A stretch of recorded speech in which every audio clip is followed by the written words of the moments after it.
All right, Trustee Church, before I hit the gavel, I just want to make sure you're here with us. I am. Thank you very much. Okay. And for the record, or just whoever's listening, I'm in San Diego at a conference, and that's why I'm not here, but I am attending a conference. Goofing off. All right, very good. All right, it's 2:07 p.m. on Tuesday, October 24th, 2023, and this is a regular meeting of the Washoe County School District Board of Trustees. And now I would like to invite Clerk Rodriguez to do roll call. Thank you, Madam President. Trustee Woodley. Here. Trustee Westlake. Here. President Smith. Here. I'm here. Vice President Nicolette. Good afternoon. Trustee Mayberry. Here. And Trustee Church. Here. And I believe our student representative, Deason, says she'll be here momentarily. We have a quorum. Thank you, Clerk Rodriguez. Okay, so we all have an origin story from our childhood. Someone who was a standard that we wanted to grow up to be like, or that showed us a path in life that we decided to follow ourselves. Now, normally when I say that, I'm talking about an educator or a staff member here in the district. But today, I'm talking about parents, and in particular, one of my parents. My mother is with us today. My mother is a lifetime career person in nonprofit work. She is the most loving, selfless, and caring person that I know, and I strive to live up to the standard of her every day. So to my mother, Christina Braun, would you please lead us in the Pledge of Allegiance?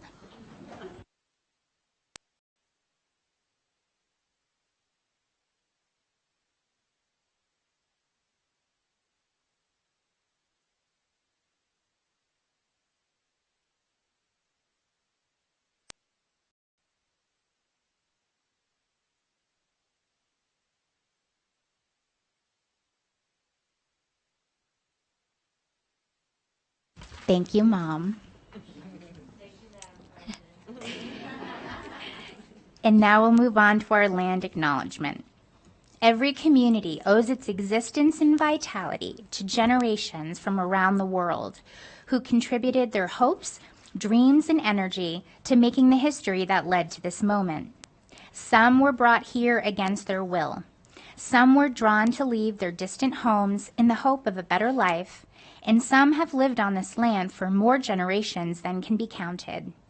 Truth and acknowledgement are critical to building mutual respect and connection across all barriers of heritage and difference. We begin this effort to acknowledge what has been buried by honoring the truth.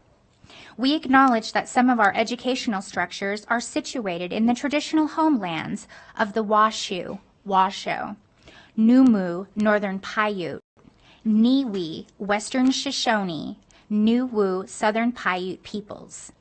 We pay respect to their elders past and present. These lands continue to be a gathering place for Indigenous people, and we recognize their deep connections to these places. We extend our appreciation for the opportunity to live and learn in their territory. Thank you. Now that closes section 1, and now we'll move on to section 2. These are our consent agenda items.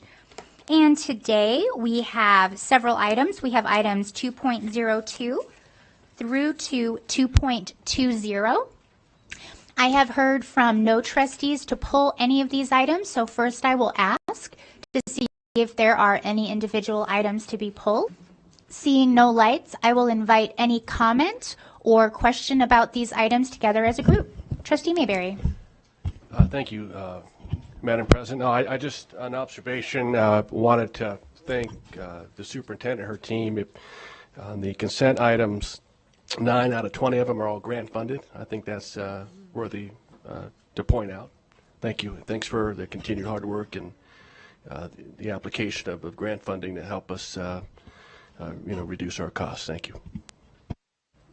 Thank you, Trustee Mayberry. JJ, do we have any public comment on any of these items? We do not. Very good.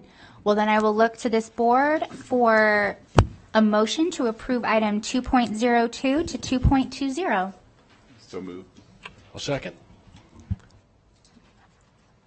Motion by Clerk Rodriguez, seconded by Trustee Mayberry. Does it feel cold over there, Trustee Woodley? I know, you got left out of that one. Is there any discussion on the motion? All right. Seeing none, all those in favor of the motion, please say aye. Aye. Aye. All those opposed, nay. All right, motion carries. That closes section 2 for our consent agenda items, and now we move on to section 3. These are our items for presentation, discussion, information, and/or N. So first we will open with item 3.01, and this is a presentation and discussion from Junior Achievement of Northern Nevada on their partnership with the Washoe County School District and how they support academic achievement. This is an item for presentation and discussion, and we welcome our presenters, Dr. Troy Parks, our Chief Academic Officer, Len Stevens, the President of Junior Achievement, Mindy Lambert, a teacher at Huffaker Elementary School, and two very special guests, Chris Braun, also Achievement, and Kristen Regan, also of Junior Achievement. We welcome you. Thank you. Thank you, President Smith. I'd like the honor of introducing our Junior Achievement of Northern Nevada. As a proud board member, I've been able to participate in many events, and I get to see firsthand the impact on our students where Junior Achievement impacts the learning of our students. You're going to hear a little bit about financial literacy, I'm sure, today. And I'm sure President Len Stevens is going to talk to you about some future work that the board is working on, a little project called BizTown. So with that in mind, I'm going to turn it over to Junior Achievement of Northern Nevada. Take it away. Welcome, President Stevens, and welcome. Is this on? Oh, perfect. Look at that. So my name is Mindy Lambert, and I work at Huffaker Elementary School. I teach second grade at the moment. And I've actually been teaching for 19 years. I worked in California for about 10 years, and then I've worked about 10 years here, almost 10 years. And I have a son who is 14 who is in high school, and I have a daughter who is a senior this year and going to UNR next year, so that's exciting. But I wanted I was really excited when I was invited here to talk about Junior Achievement, because since I've moved to Nevada in Reno, I have not had Junior Achievement in my classroom. I can't speak, sorry, I'm a little nervous. That when I first moved here, I worked at Double Diamond Elementary School, and Nancy Stafford, a teacher there, took me under her wing, and she's like, you have to have Junior Achievement in your classroom. You just have to have it. It is an amazing program. And I said, oh, okay. I don't know really what that is, but that sounds amazing. Let's do it. And she gave me a little synopsis on what it was, and I remember my first volunteer. He was a college student, and he was going through business school, and he changed the lives of my kids in my class. I know that sounds crazy, but they were so excited to talk with him and listen to him, not only just about all of the wonderful curriculum, and I'll get to that in a minute, that Junior Achievement offers, but just to know about this person coming in from the community into the classroom. And it meant so much to them. So my volunteers over the year have all been different, except for the last 2 years, because I have requested him again and again, and I'll get to him. But I've had Microsoft employees, and I've had many business owners or entrepreneurs. If you have a first grader, or if you could ever go to a first grader and ask them to say that word, it's the cutest thing you've ever heard. I did teach second grade or first grade the last 2 years. Junior Achievement not only addresses Nevada state standards, but it empowers students to think about their future. It empowers them to think about their community members and how working together makes for a better place to live. They learn about needs and wants. They learn about money. I taught third grade for a while. They get to learn about checks. They get to learn about credit cards, financial literacy. It's amazing. Things that they really don't understand, and they get to understand it. Oh, that's what happens when my parent swipes the card. Got it, okay? So, oh, that's what happens when they write a check. And they get to learn all of these things through games.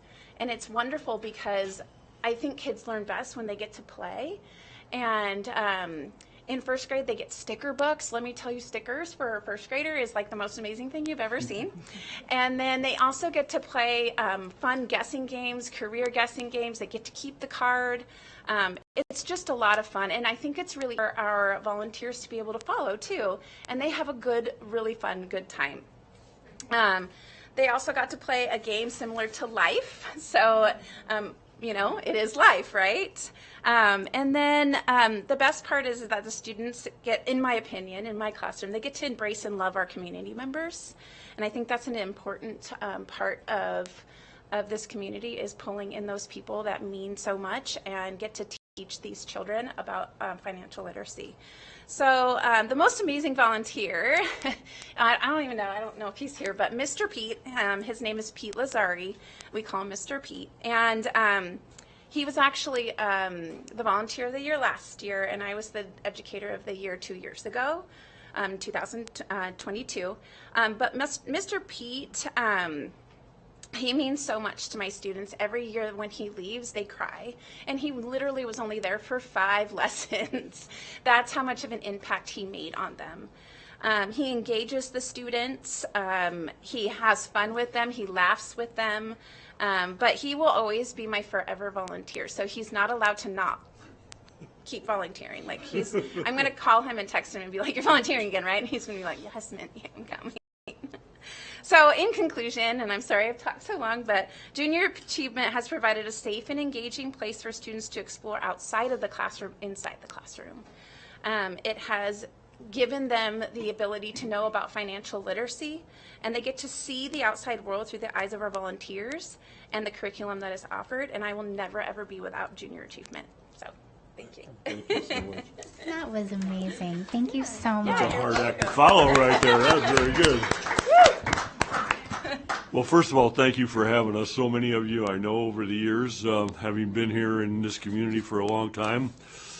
This is my 3rd retirement job, so now I'm in it 7 years, and there was no way you could turn it down when I got involved to find out about Junior Achievement. So Junior Achievement started in 1919. So think about that, over 100 years, and it's been in northern Nevada since 1956. So I think there's some credibility there that shows how a nonprofit can survive, go through over 100 years of what they do, and do it so well that there showed a need and a really a value for what the program holds.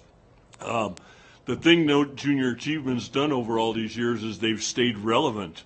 They've kept up with the times, you know, not just financial literacy, but in job readiness, in entrepreneurship. They have all these diversified areas and programs that the students can be involved in. Here in northern Nevada, serve 13 counties. So that's an awful lot of kids. And in those 13 counties, we literally have to go to those counties. We rely totally on volunteers. Prior to the pandemic, we had over 420 volunteers. Now we're growing again. We're back up to about 280 volunteers.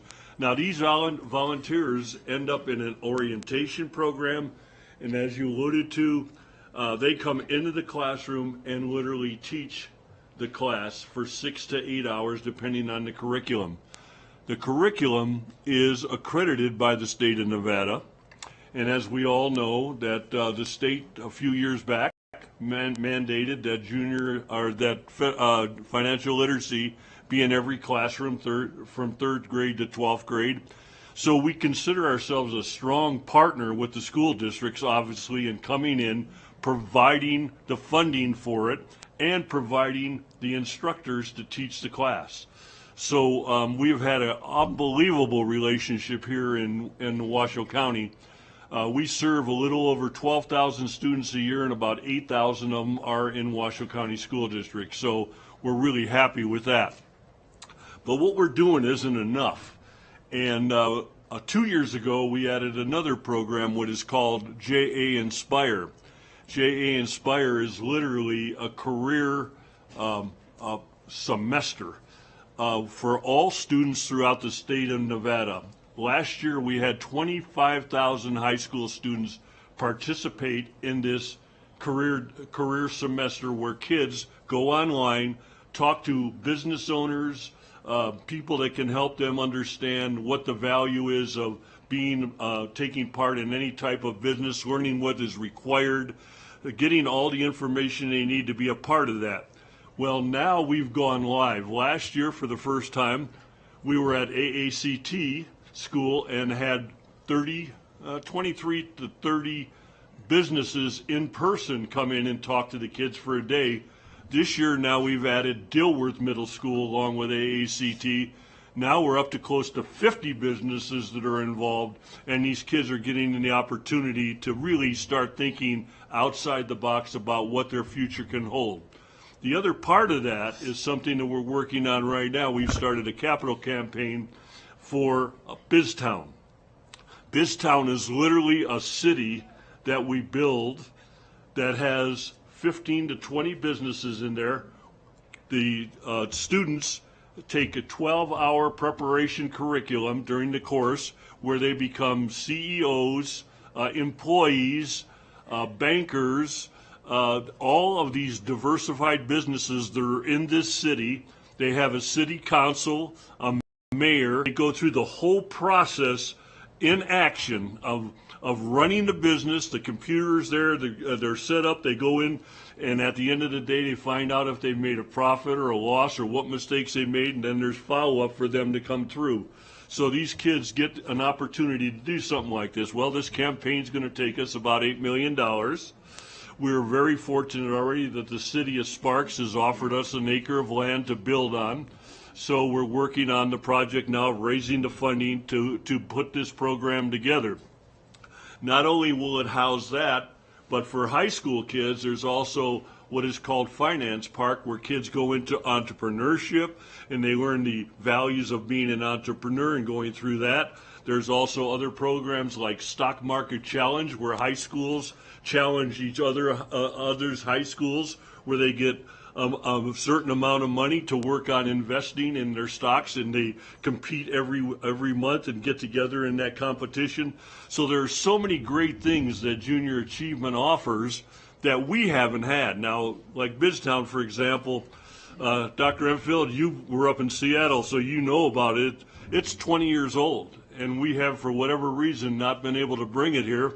I started to try this before the pandemic, and of course the pandemic slowed us down, but it didn't turn us down. And now we're meeting with foundations and individual developers and people that would help us with this program. So hopefully in the next 6 to 12 months, not only will we'll have just land, but we'll also have a building in the process of being built so that we could serve the kids. We're working with the Boys and Girls Club on busing the kids into schools. We're working on our volunteers. All of the materials to build the building have already been donated by Western Nevada Supply. So we have a lot of things going on now. It's just a matter of raising. It's going to be about $4.5 to $5 million to build it. Then Junior Achievement requires us 3 years of operating budget. To make sure that we just don't open and close. And once we get that done, we'll be on the road to having something that so many other communities already have. And so we're looking forward to that. And what a better place to start than with the Washoe County School District, because there's so many people like this that are just so welcoming to us and helpful to us. When we went through the pandemic and we couldn't go into classrooms, the teachers here volunteered to teach the curriculum. So, I mean, that's a lot to say for this school district and what they've done. And they were a great example because we could use that for the other school districts, and they followed in line. So I can't thank this district enough for what you've done and the partnership that we have.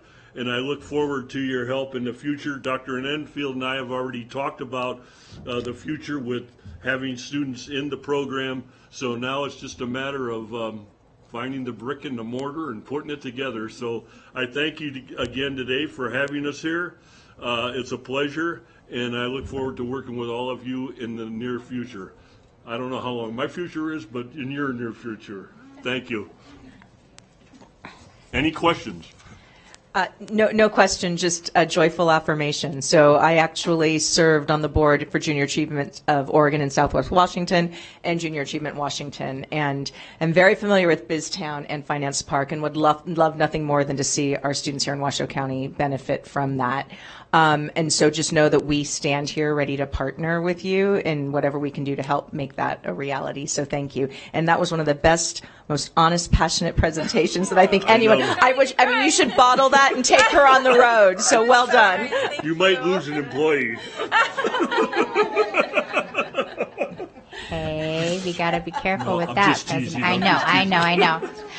So I do have a few questions, and I know he's going to be so quick on that because we do have a colleague who is always talking about financial literacy, and that is Trustee Adam Mayberry. So I'm sure you want something to say here too. But I do have some questions for you. Yeah. So I see that you serve around 8,000 students here in the Washoe County School District. Roughly how many schools do you visit? And just in an approximate, or roughly how many of our schools do you serve in a year? 20 About 20. schools. And then I heard you say that the curriculum, the lessons take place over 5 weeks. Is that a little different for each grade? Are there different topics? Can you talk a little bit about? Because this is not just a one-time lesson that someone comes in for an hour. If I'm multiplying this out over 5 lessons and 6+ hours each, this is a very substantial amount of curriculum. Can you explain a little more? The curriculum of junior achievement is grade specific. So there is a specific curriculum for every grade from kindergarten all the way to 12th grade. That curriculum is updated for each class, each year, every 2 years. So that when we go into the curriculum, it's done in a 5 or 6 hour period, depending on the size of the curriculum and the grade. And the teachers that the orientation, our volunteer base is primarily financial institution people from banks, financial institutions, but we also have like Microsoft, Intuit, that bring 50 people to volunteer. So there's 2 ways that we do it, and the best way that we like to do it is 1 hour a week for a 5 or 6 week period, so the kids get to know the instructor, and there's a relationship, and they have really a better memory of the coursework. When we go into the rurals, a lot of times we do what we call JA in a day, where we will take literally 23 to 25 volunteers in one day, bust them out into the rurals, and we take over the school for the whole day, and they get the 5 hour, 6 hour curriculum all in one day, which isn't near as good as what we do in a 5 hour period where we get that relationship development. But we have to do what we have to do.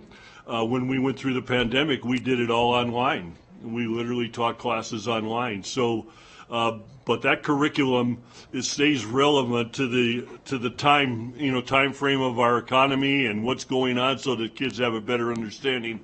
And as we talked about, it starts out with just the simple things like the difference between want and needs. And let me tell you, go to to a school that's at poverty level or below, and go to maybe a more affluent school, and you will see and learn a lot about the difference in wants and needs and what kids perceive that to be. So there's a great learning experience in that. So that's how the curriculum works. I think that's fantastic, and I love your mission of financial literacy for children. This is something that we cannot emphasize enough, and I personally think it is brilliant for young children to hear from someone outside of their parents that this magic box isn't just giving me money, that this is money that we've earned, what a check means. I think that this is incredible, and really financial literacy is one of the foundations that our citizenry is based on. So I think that you're delivering an incredibly important service in your education. Thank you. And an interesting statistic, the junior corporate office in Colorado Springs does research with students. 33% of the students end up in the field of their J instructor. 33%. End up in that field because of the impression that was made upon them in that time frame. So it's pretty interesting. I think that's totally true, because Mr. Pete, he opened up his own construction company, and he was sharing that with them because he was an entrepreneur, and we were learning about that word. And by the end, it was they changed from being wanting to be a firefighter or a police officer to change to want to be a construction guy, and it was really cute. So it was just Well, awesome. and the value is that even if you're not going into private business, everyone needs to be an entrepreneur of their own life. I mean, you need to understand, you know, what, I mean, I had a daughter go to college. The first thing she did was went to the bookstore and they gave her a card, free card, that cost her 29% that Dad had to take care of after, but she didn't know any better, you know, and so there's things that we have to, you know, for our kids to understand how money works and where the value is, and no matter what you're doing in life, there's got to be a savings, there's got to be understanding of spending, and I think that's why we have so many people from the financial institutions so willing to teach in these classes, because they see it every day.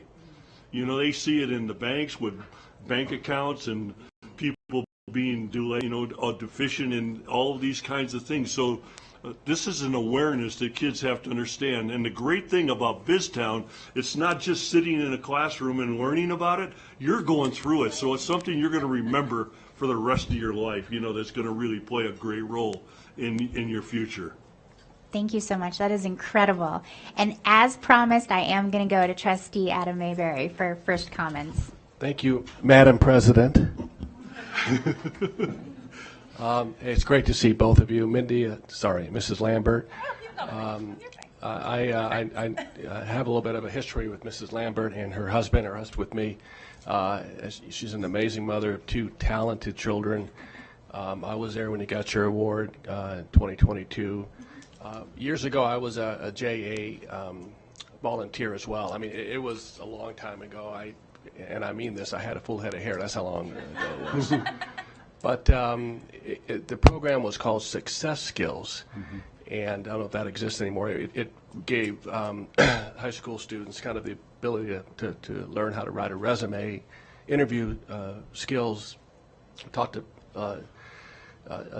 just a lot about their future and identifying, you know, what they want to be when they grow up, when they graduate, you know, how to apply for colleges. And in fact, some of those students still keep in touch with me today. Honestly, they've grown up and they've had their own families. Yeah, no, it's a wonderful program. And I won't echo any more to what President Smith said about the value of literacy, financial literacy, and that real world experience sometimes is more valuable than sort of the academic, you know, the experience that you get in a classroom. So the BizTown is extremely exciting. Let me ask you this. Where's the land at? I'm curious. It's on Prototype Drive right now, the land that we're looking at. Oh, the light for this, the land for Sparks is Right. on Clear Acre. They're buying 47 acres of land for low-cost housing. Oh. They're combining with the city of Reno Okay. and working on that project. That's where BizTown would be. That's where it would be. Well, Lynn, if anybody could do it, it will be you, with your experience and your relationships that you have in this community. So good luck to you. Well, I appreciate you saying that, and don't forget to tell everybody else that too. Thank you. Any other colleagues have any thoughts? Jared? Thank you very much. Thank you so much. Thank you.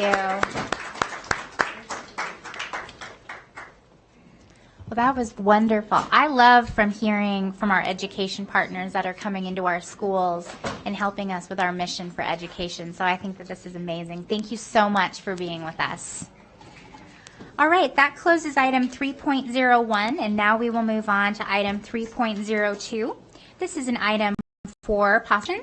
It is the approval and adoption of a memorandum of agreement to extend the negotiated agreement between the Washoe County School District, WCSD, and the Washoe County School Police Officers Association, WCSPOA, or WSCPOA, for an additional term of agreement from 2024 to 2025. And as I mentioned, this is an item for possible action. We welcome up our Chief Talent Officer, Dr. Christina Mason, our General Counsel, Kevin Pick, and we do have a guest with us here, Megan Little, our Officer of the School Police and Vice President of the Washoe County School Police Officers Association. Thank you for being here.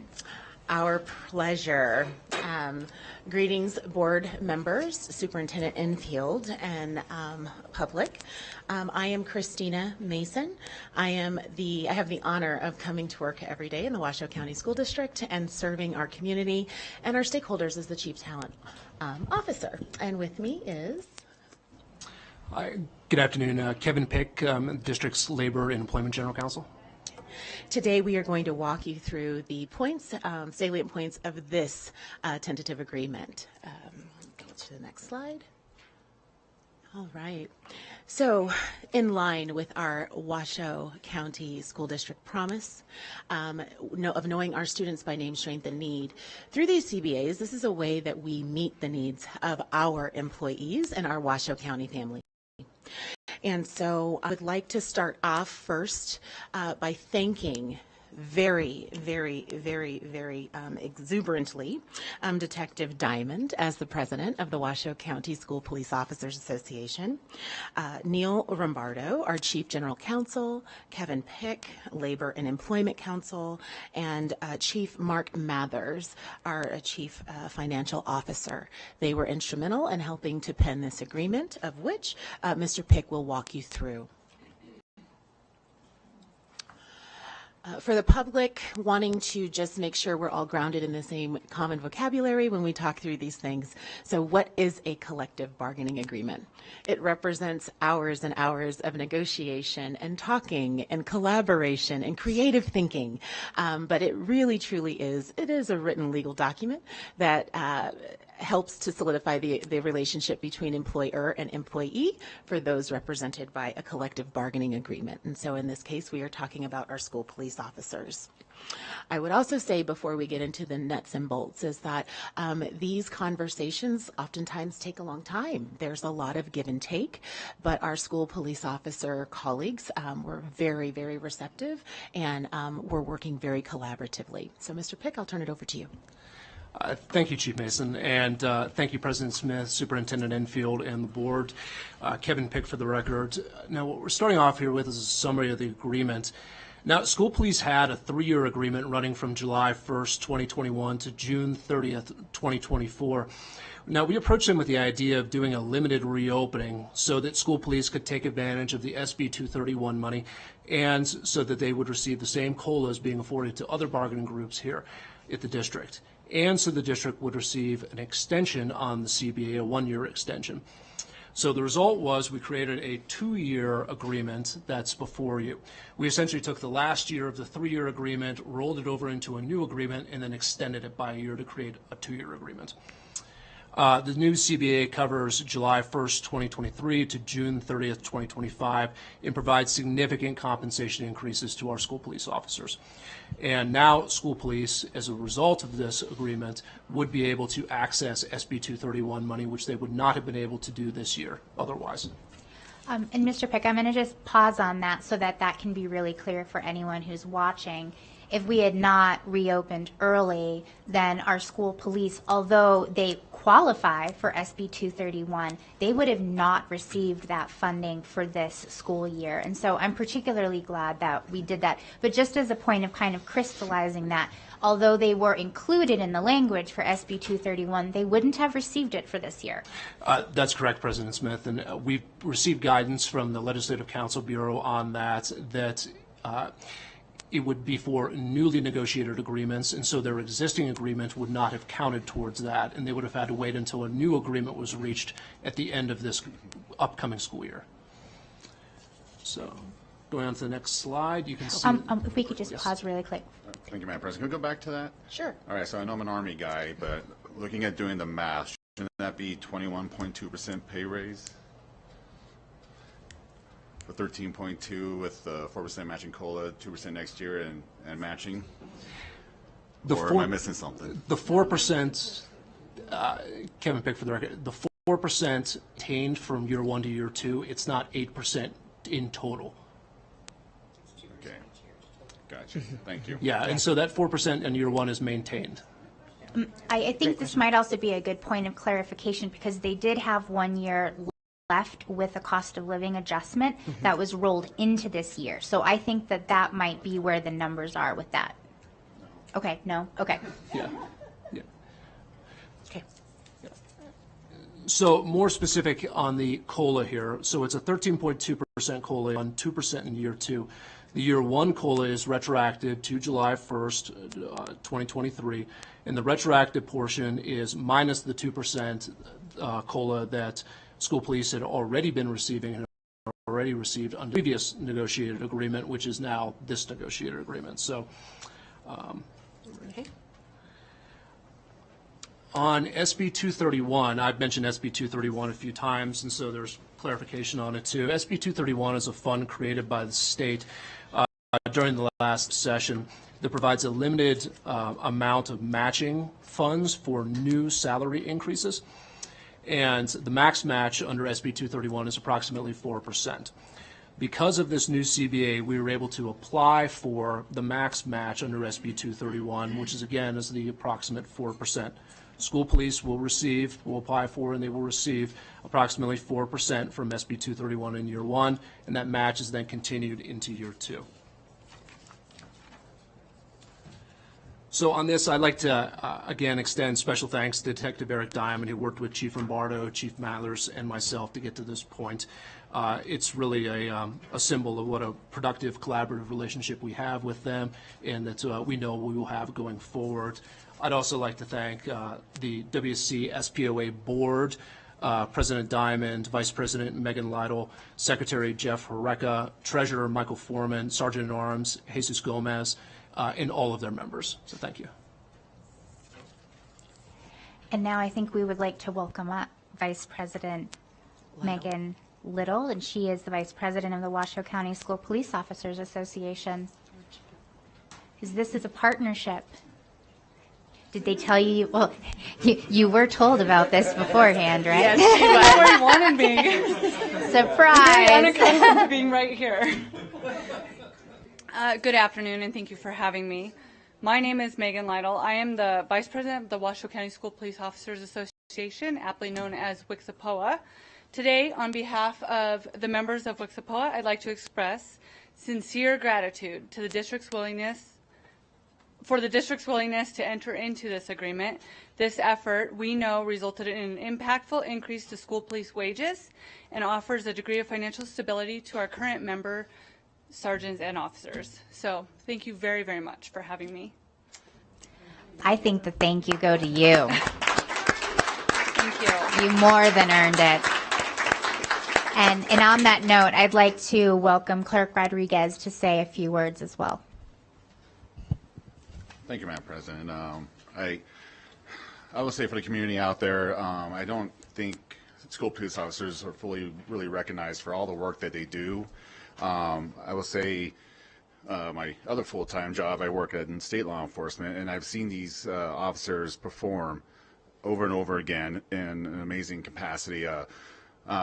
These officers, our school police officers, responded to the Reno riots, if we recall, a couple years back. It was a dark moment in our community, and everyone was called upon, and our school police officers responded to that.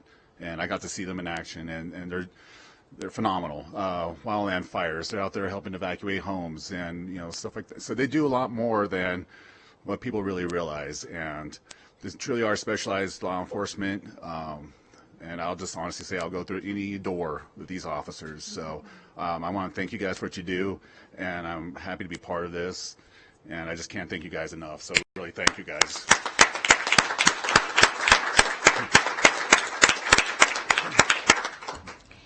Do any of my colleagues, so this is an item for action, so we will be taking public comment. Are there any questions or comments that any colleagues would like to make? Thank you, Madam Trustee President.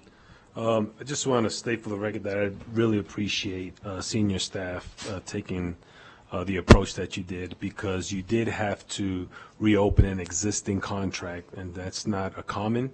Typically, agencies will wait until the contract is over with. But I remember a while back a statement was made by Dr. Enfield, which was that we're going to do right by our staff. So I appreciate that. Thank you, and thank you to all of you. Vice President Nicolette. Thank you. I've said it once twice, 3 times, I'll say it again, is I've done many ride-alongs with our police officers. I am always very proud. I've done everything from go to a party with them to be in a lockdown with them. And it's all been a learning experience, and I have to say that our community, our schools, our employees, our students are truly blessed to have our own police force, and thank you. All right, JJ, do we have any public comment on this item? We do not. Very good. Are there any other thoughts? All right. I see no other lights on besides Clerk Rodriguez.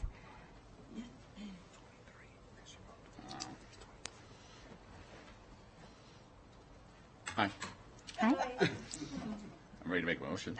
I'm looking at you. They have a good future on the other side of this, so I think we're all ready for you to make a motion.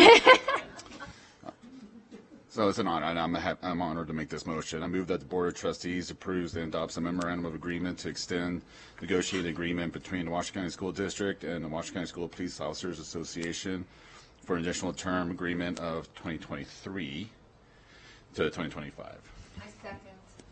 Second. My mic was on. Technically, Trustee Woodley's light was on. But we'll go ahead and we have a motion from Clerk Rodriguez. We have a second by Vice President Nicolette. Are there any comments from other trustees before we move to a vote? And as a heads up, we will be taking a photo, so don't go too far. All right, everyone. For all those in favor of this motion, please say aye. Aye. Aye. All those opposed, nay. Motion carries 7-0. Thank you so much. Great job.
All right, everyone.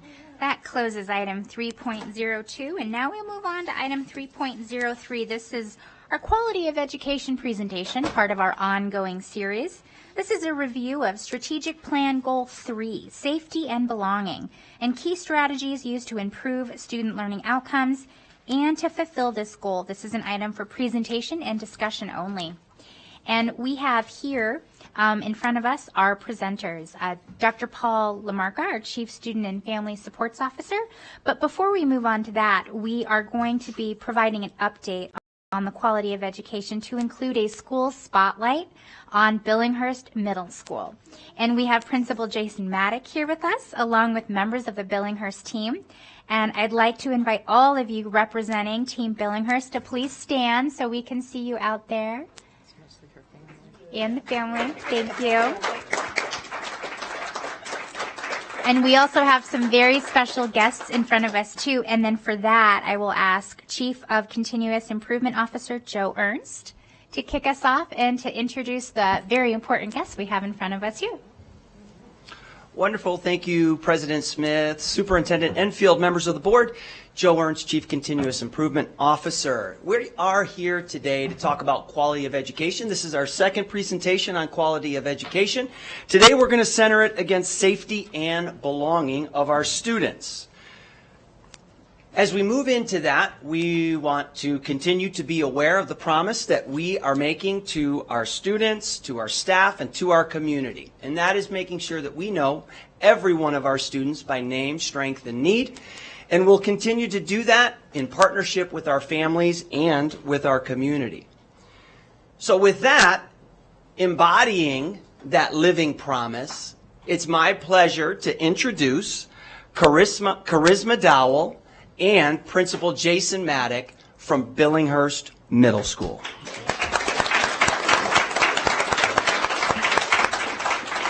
Thank you, Mr. Ernst. President, Superintendent, Board members, thanks for having us here today.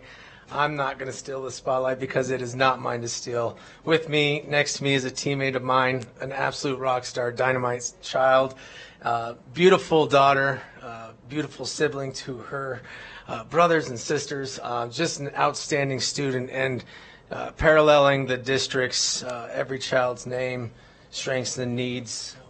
We also share stories at Billinghurst, and you'll hear more on that later.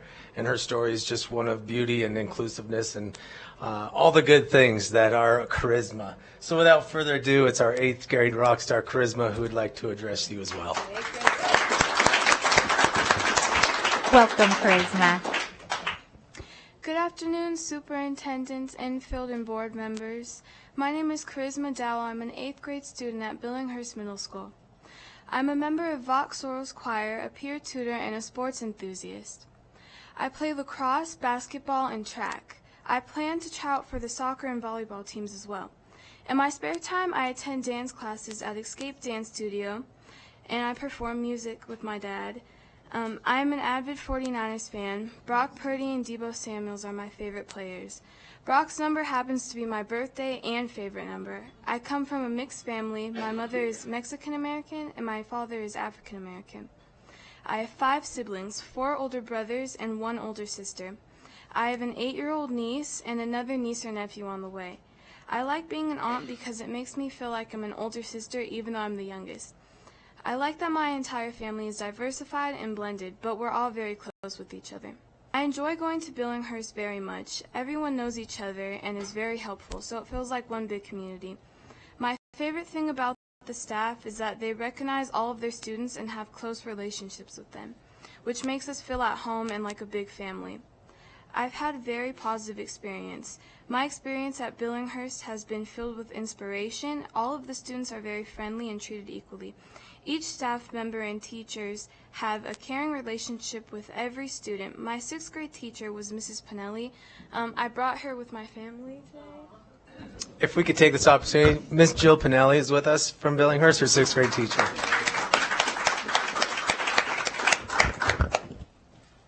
I was very nervous, but she made my first day of middle school very enjoyable. She is one of my favorite people that I know. She is very loving and a caring person. She is an amazing teacher who is an even better mother. Mrs. Pinelli taught me how to stay true to myself and keep pursuing my dreams. Though I'm in 8th grade and preparing for high school, Mrs. Pinelli and I are still very close, and I hope to maintain that relationship with her and the rest of the Pinelli family as I get older. I feel that because of the welcoming environment of Billinghurst, I was able to meet someone who had such a huge impact on my life. I don't know if that would be the case if I were at any other school.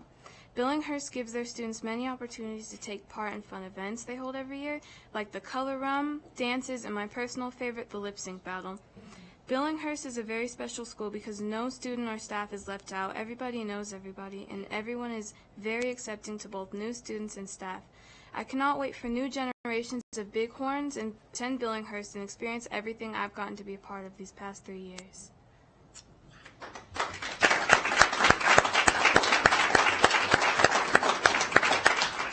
That is wonderful, Charisma. I am going to turn it over to Superintendent Enfield in just a moment, but I want to say thank you for your story, and I was very moved to hear you describe Mrs. Pinelli, because as we know, when our students have an adult who's cheering for them in their schools, we see better outcomes, and so the reflection of her love shines on you.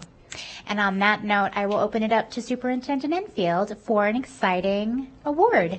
Thank you, President Smith. So I know that we all look forward to honoring our student superstars at these meetings. And Charisma, I'm going to read this award to you, and then we're actually going to take a photo. The entire family is also welcome to be in these photos, because it's clear that they're very, very proud of you, as are we. And so we give our WCSD Student Superstar Awards once or twice a month here. And so there's 60,000 students in this district, and there's only one right now who's getting this award. So just know we're proud of you. You mentioned in your spare time, after listening to what you do, I don't know when you have spare time. So I'm not going to complain about how busy I am anymore. Oh. So our WCSD Student Superstar Award is proudly presented to Charisma Dowell in recognition for your outstanding contributions to your school and our community. We honor you as a WCSD Student Superstar. Let's give her a hand.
That was wonderful.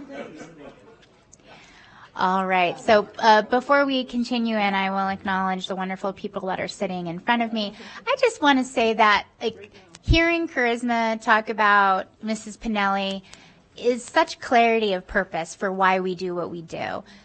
Our future is Charisma. The people making it happen are Mrs. Pinelli, and that's why I am so proud to be a member of this school district, and I am just thrilled to wait and see what Charisma's future holds. So she'll be back here sitting in this seat, I'm sure. Yep. And so now in front of us, we have Dr. Paul LaMarca, Chief Ernst, and also Dr. Davidson to walk us through the next portion of this presentation. And couple housekeeping notes. Although this will not be as long as the quality of education we reported in the last meeting, we do have a lot to cover. So what I will do is at certain points in the present, I will call for questions along the way. So we don't have to wait all the way to the end. We will have portions we'll be able to ask questions along the way, and we'll let them get through some of the data-heavy portions. So I'll make sure to pause for that and allow plenty of opportunity for discussion. And there will, of course, also be discussion at the end. Now, this is not an item for action, so this is a public comment item. And on that note, I'll turn it over to the team. Thank you, President Smith. Superintendent Enfield, members of the board, it is a pleasure to be here. My name is Ernst. I'm the Chief Continuous Improvement Officer, and I'm also joined alongside Dr. Laura Davidson and Dr. Paul LaMarca. And before we get going, as all of you mentioned, that's a pretty tough act to follow when we get to come after Charisma. But Trustee Smith, I could not have said it better. That grounds us in our purpose. And I think it serves as a reminder to us as we start to look through data that every one of those data that is up there is a student in our school district. And so when we look at that data, I think it's important that we ground ourselves in that understanding as well. So with that in mind, we are going to go ahead and dive into the data portion of our safety and belonging presentation. What we'll do is we'll begin with an overview of the results to kind of get an understanding. The Student Climate Survey represents one of the largest student voice efforts in our districts and speaks to the strengths and challenges over 25,000 students in our district face in our schools. The survey is administered in 5th through 12th grade in the fall. In fact, we just opened up our survey yesterday. It's a state requirement that schools use this data in their school performance plan. Research on the importance of climate is definitive. Students who experience better school climate have improved academic outcomes, attendance, and behavior. Our survey was largely developed internally to align to research best practices over 12 years ago. So we've been doing this survey for 12 years. It's comprised of two parts. The first half asks students questions about the climate of their school, and the second half asks students about their social and emotional competencies. So as we look at our first slide, again, you can see in front of you 1920, 21-22, and 22-23 data. We move from left to right. And it is probably important to note that all of the data represents the percentage of students who respond favorably on the question. So higher numbers are better, because there's a little bit with the Boolean one that might throw a curveball at you. So I just want you to all kind of know that as we're moving through. What you see is that we had stable pre-1920 and post-pandemic, with the exception of bullying, in which students are reporting more bullying issues in their school. What you also see up here is you can see that we had nearly 26,000 students participate. And we know it's important. We work with the Office of Teaching, Leading, and Learning, our Associate Chiefs, Dr. Troy Parks, to ensure that we're pushing to get 75% participation rate from all of our students, because we know the better the sample, the more accurate that data will be for us to drive improvement.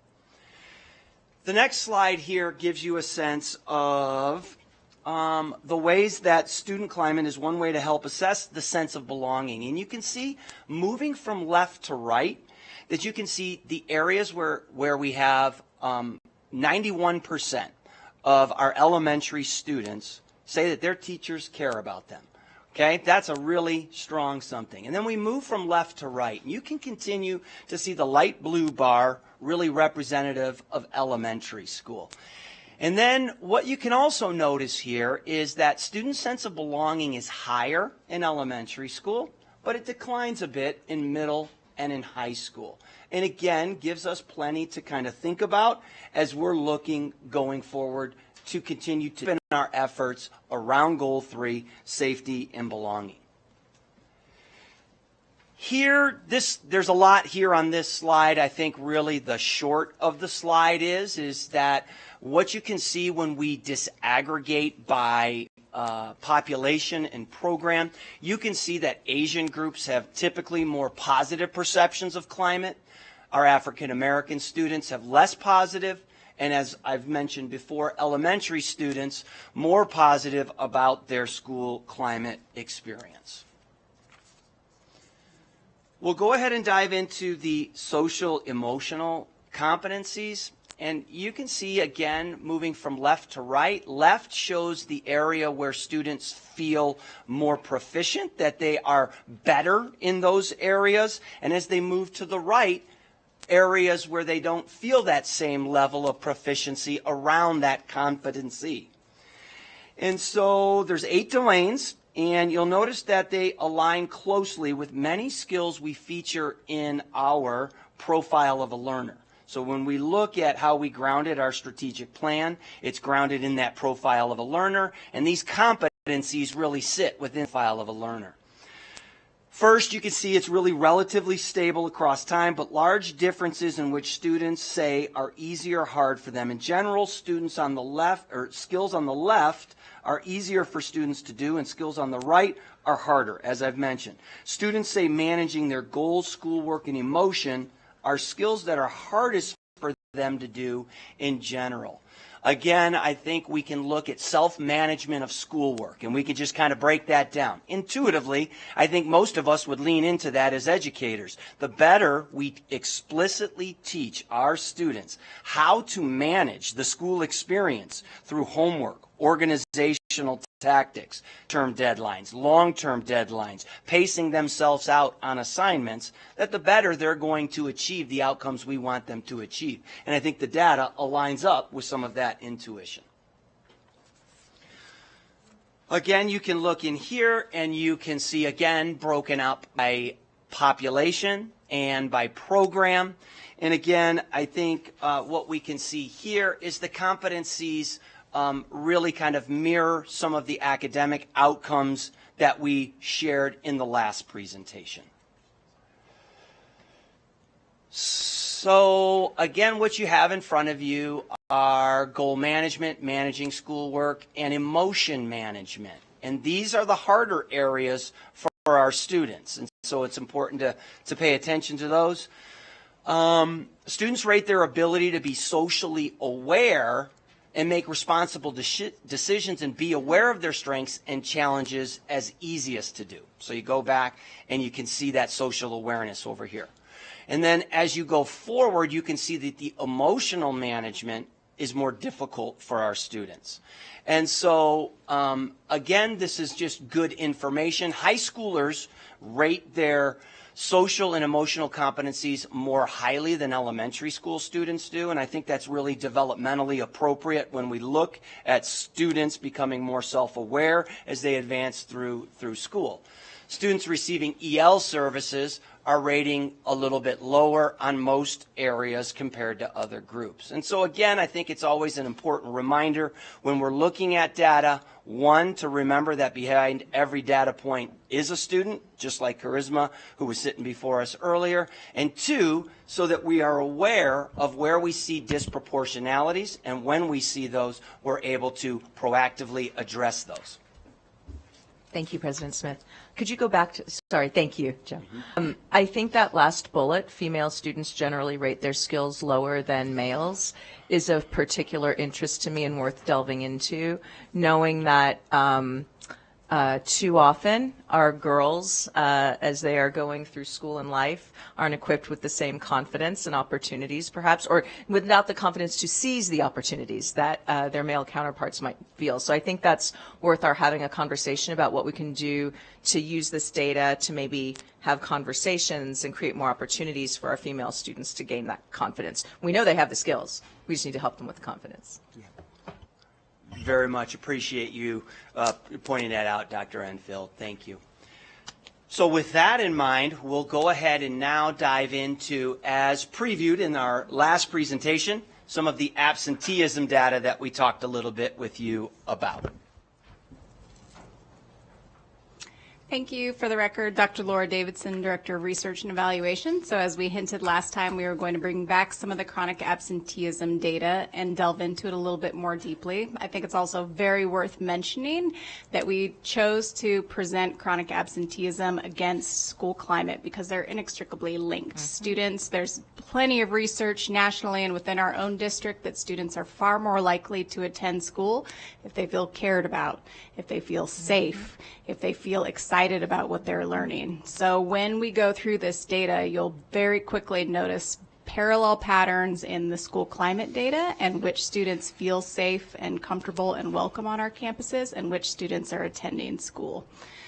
So there is not a news article in the country or world right now that is not talking about chronic absenteeism in our schools. We are experiencing unprecedented challenges with absenteeism. Attendance Works estimated that we have 3 times the rates of chronic absenteeism nationally post-pandemic compared to pre-pandemic. So we are all facing very, very similar challenges.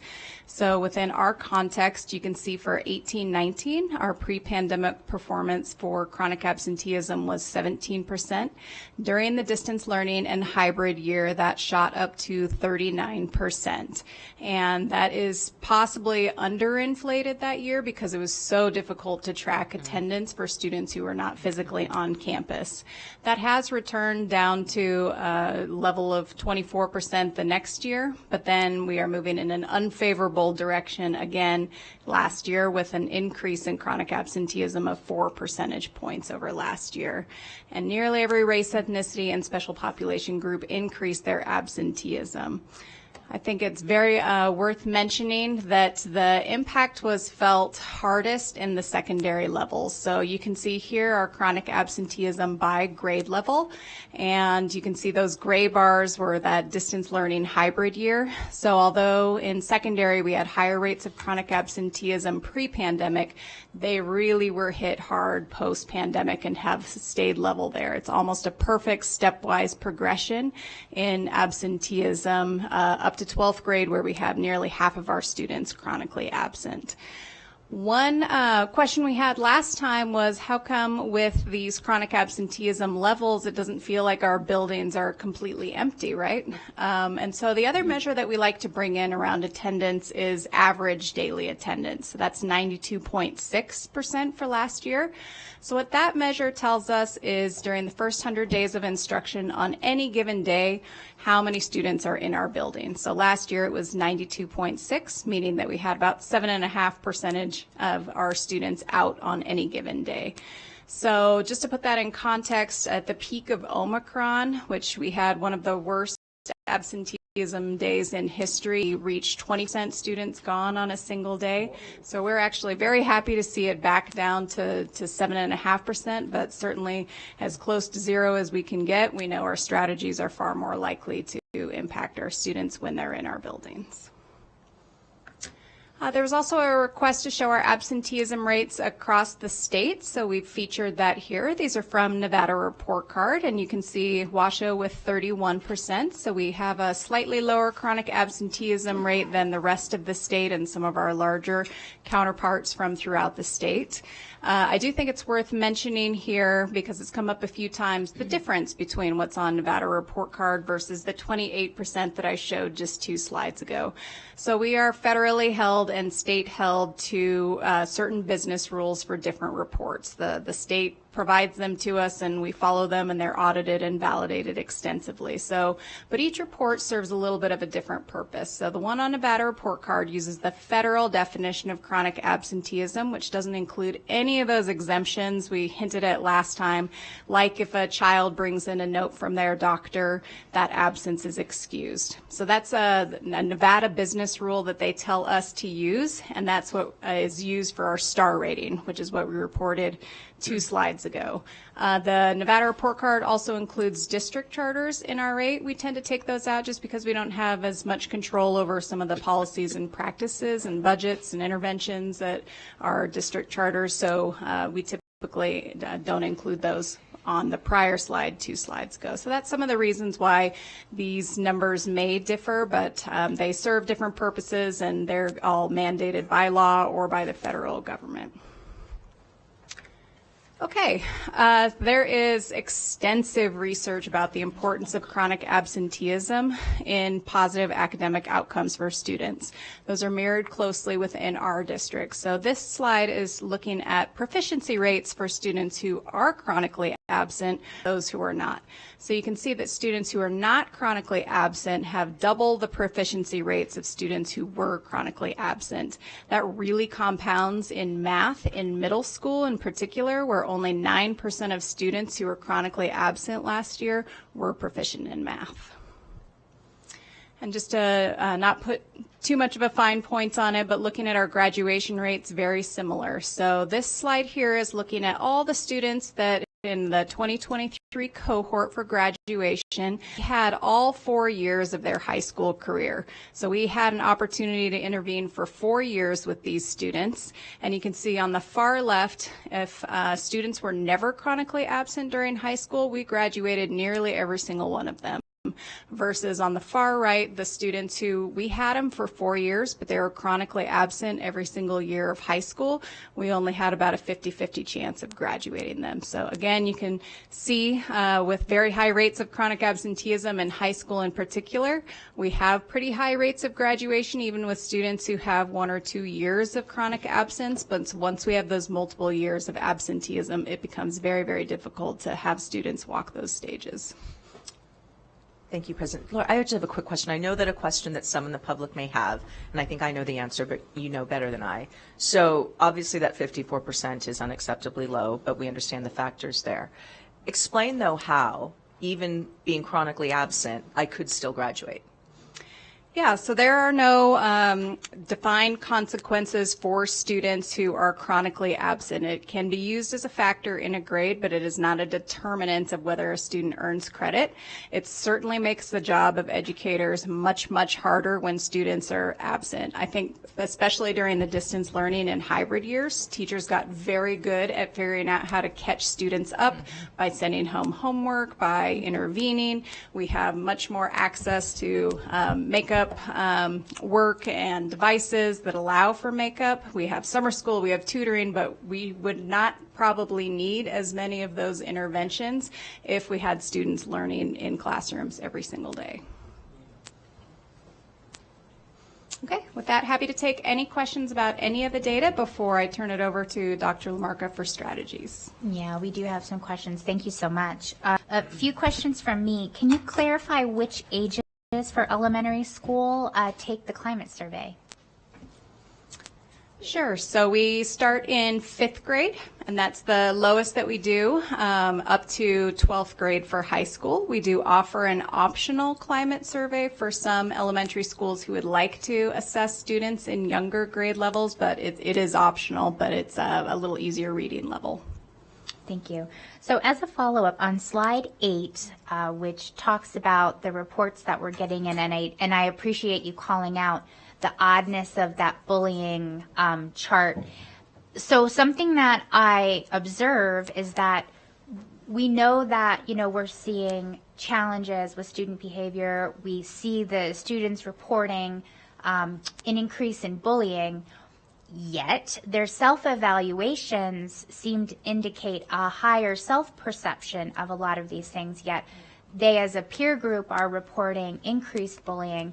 And so I want to bring attention to that and ask how we evolve our social emotional learning, so that's our SEL learning, to kind of bridge that gap, because we hear them reporting increased experiences of bullying, yet they're giving themselves pretty high marks in a lot of these areas. So there's clearly a disconnect here.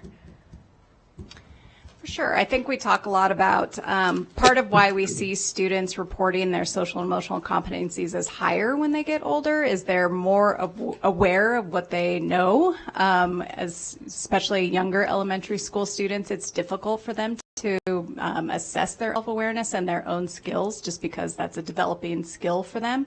So I think that is something that grows over time. And then the bullying questions themselves ask about whether bullying is an issue at school, not if the bullying is an issue for them specifically. But it does mirror an increase in reported bullying that we see in some of our behavior data as well. So we weren't surprised to see the increase in the unfavorable direction of bullying this year.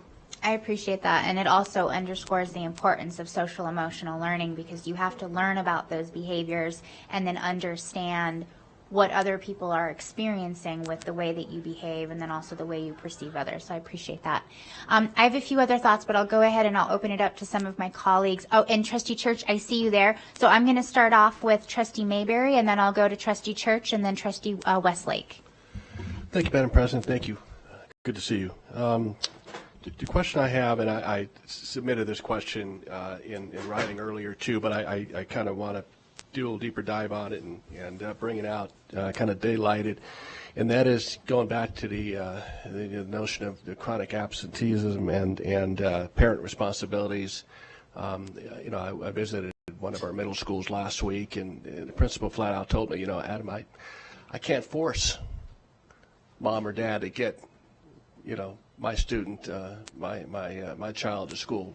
Can you tell us, are there consequences, legal consequences for parents and students for that matter when it comes to truancy, when it comes to not school? I see I've been handed the mic. Welcome to the conversation, Sorry. Dr. Lamarca. Thank you for the question. For the record, Paul Sure. Lamarca, Chief Student Family Supports Officer. We are going to talk a little bit about some of the strategies we do use to strengthen parent partnerships around this, but the short answer is yes. There is, we can cite students for truancy if they have been cited for 3 times. We typically don't do that until after they have sat through what we call a student attendance review board hearing. There aren't consequences specifically for parents. I mean, there are times when we will work with Human Services Agency around what we might perceive as educational neglect, but that is not our purview to sanction, for lack of a better word, of family. That would be something that would be handled through the Human Services Agency. Child neglect is one thing, but having a child safe at home with mom and dad, and they're safe, but yet they're still not going to school. I mean, at the end of the day, it's sort of a double-edged sword. Are there any repercussions? Not from the school district. There aren't any repercussions from the school district, and I think you are getting at a very important point. And we call it educational neglect. We think kids need to be in school. We need to partner with families to do that. We do think that the best ways to enable that is to work with families, to identify what the barriers are to attendance, what are some of the family stressors that might be sort of perceived, at least by a family, as more important right now than a child's education. Sure. And part of that is to help parents understand, sometimes very young parents and parents dealing with a lot of their own stressors, that education is the #1 protective factor for kids as they grow older. So it is a real issue, and there are limited remedies, at least from a kind of a justice perspective. Yeah. Don't sugarcoat it. I mean, at the end of the day, fundamentally, we can't force that child, to go to school. I mean, that's the bottom line. I want to ask you a little. President Smith talked about bullying. Thank you for that. I think I had my question addressed. Slide 12 talks about, again, I just want to clarify this. Last bullet point, average daily attendance from the first 100 days of school this year indicates 7.4% of students are absent on any given day, 7.4% of students, not 40, 50%, like some of the narrative there, right? And then finally,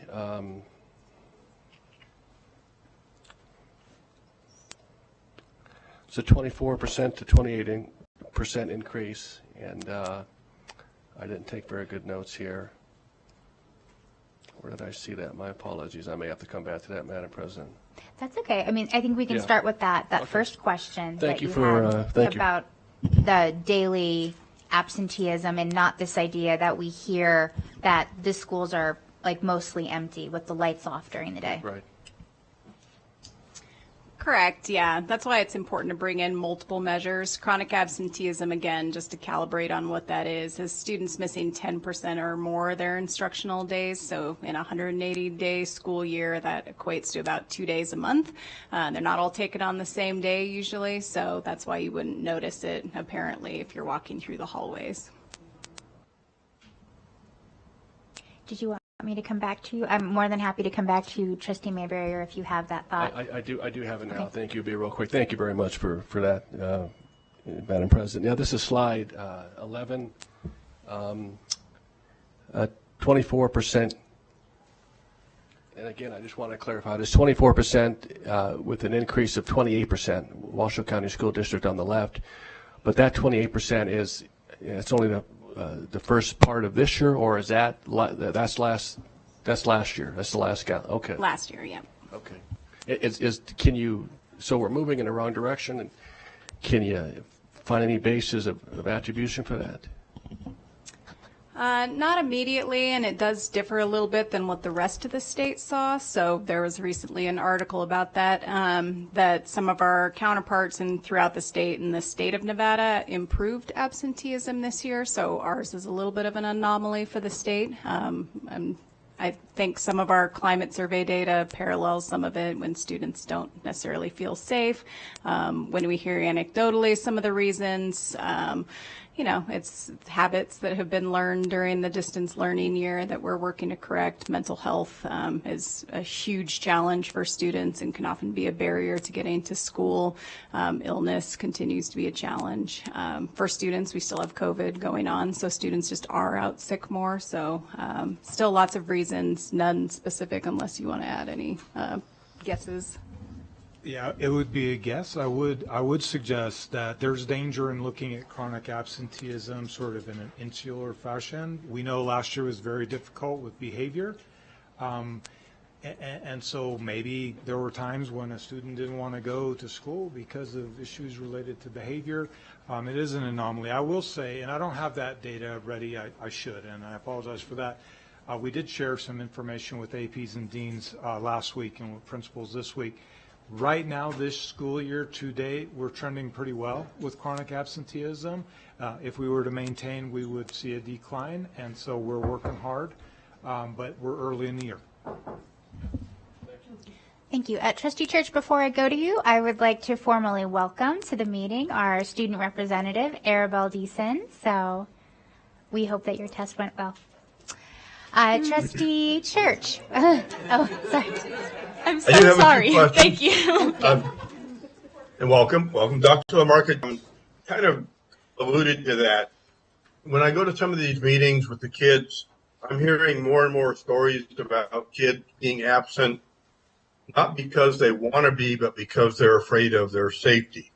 Can you comment on that? In other words, when I think of a truant or a kid not going, I think, well, he's playing hooky because he's going fishing or just hanging out with his buddies. But we're seeing some kids that want to be there but are afraid for their safety. Can you comment on that?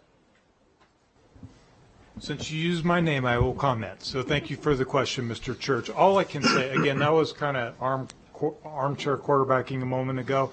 But if you do look at the data slide, we did see a decrease in perceptions of safety by 2% in the most recent year. So I do think there is probably some association between student behavior and chronic absenteeism. And we will share data with you, not tonight, that demonstrates some of those correlations. The next question, is it up there? Did I miss it on 12th grade or high school? I know Dr. Davidson commented at the last meeting. What are we looking at the high school or 12th grade? Yeah, so chronic absenteeism is much higher in high school. As we mentioned on that slide, when they reach grade year, about 49% of our 12th graders are chronically absent. Oh, wow. Okay, the next question. When we talked about chronic absenteeism, say at high school, and I've been to some of the high schools and I see kids playing football in the parking lot. What constitutes attendance? In other words, they check in the morning. Is there some attendance in the morning? Then they don't show up at all their classes. I've had teachers say, if I get 10 students, I'm happy out of 20. I mean, how do we actually classify that by class? But before we answer, I just want to clarify. So you've been to high schools where there's children just playing football during the school day? Out in the parking lots? Correct. Okay. I would definitely say when you see that, let's please raise that up with the superintendent or whomever appropriate. Same with we always encourage, and teachers can be anonymous, absolutely, but if we have teachers that are grateful to have even 10 of their children, and I hear how large the classes are in high schools, like let's definitely raise that up because we should be paying attention to that. And then I'll let you answer. Thank you. On that real quick? Yeah, absolutely.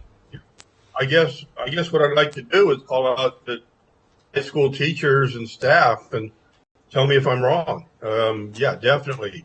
Because I'm not an expert. I show up once in a while. Maybe the kids are on an authorized break because they don't have class that period. But I'd love to hear from the WEA or teachers or staff on whether that statement is accurate or not. So, yeah, definitely. Thank you. Let me try to respond just very briefly. We, at the high school level, at the middle school level, we take attendance on a per class basis. So if a student were to arrive at 8 a.m. and then proceed to not go to any class, they would be marked absent for every class. We did see with the pandemic a kind of a weird phenomenon where students were kind of loitering at school. So they wanted to be in the school environment, but for whatever reasons they weren't going to class. We began using a code called OCOC, on campus, out of class, which is an absence, just to track that. So we do it on a period by period basis. For elementary school, it's a half day basis. I would like to add. I'm so sorry, sure. Trustee Church, if I may. As a parent of students in the school district, I can tell you that any parent that has Infinite Campus, which is something that's available to every parent and guardian, you can have alerts set up on now. A parent has to download this app and you have to authorize the notifications, but I get an alert every single time any of my students are not in one of their classes or in school that day. So I just want to plug that this information is available in real time for all parents and guardians in our district. So sorry, Trustee Church, keep going.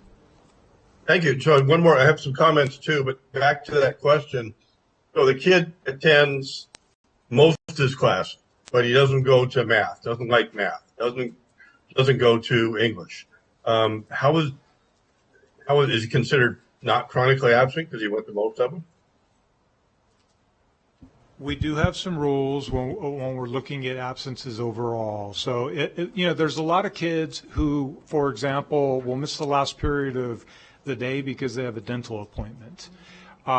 So one period of a day is not going to add up to a full day of missed instruction. We tend to use half days and full days.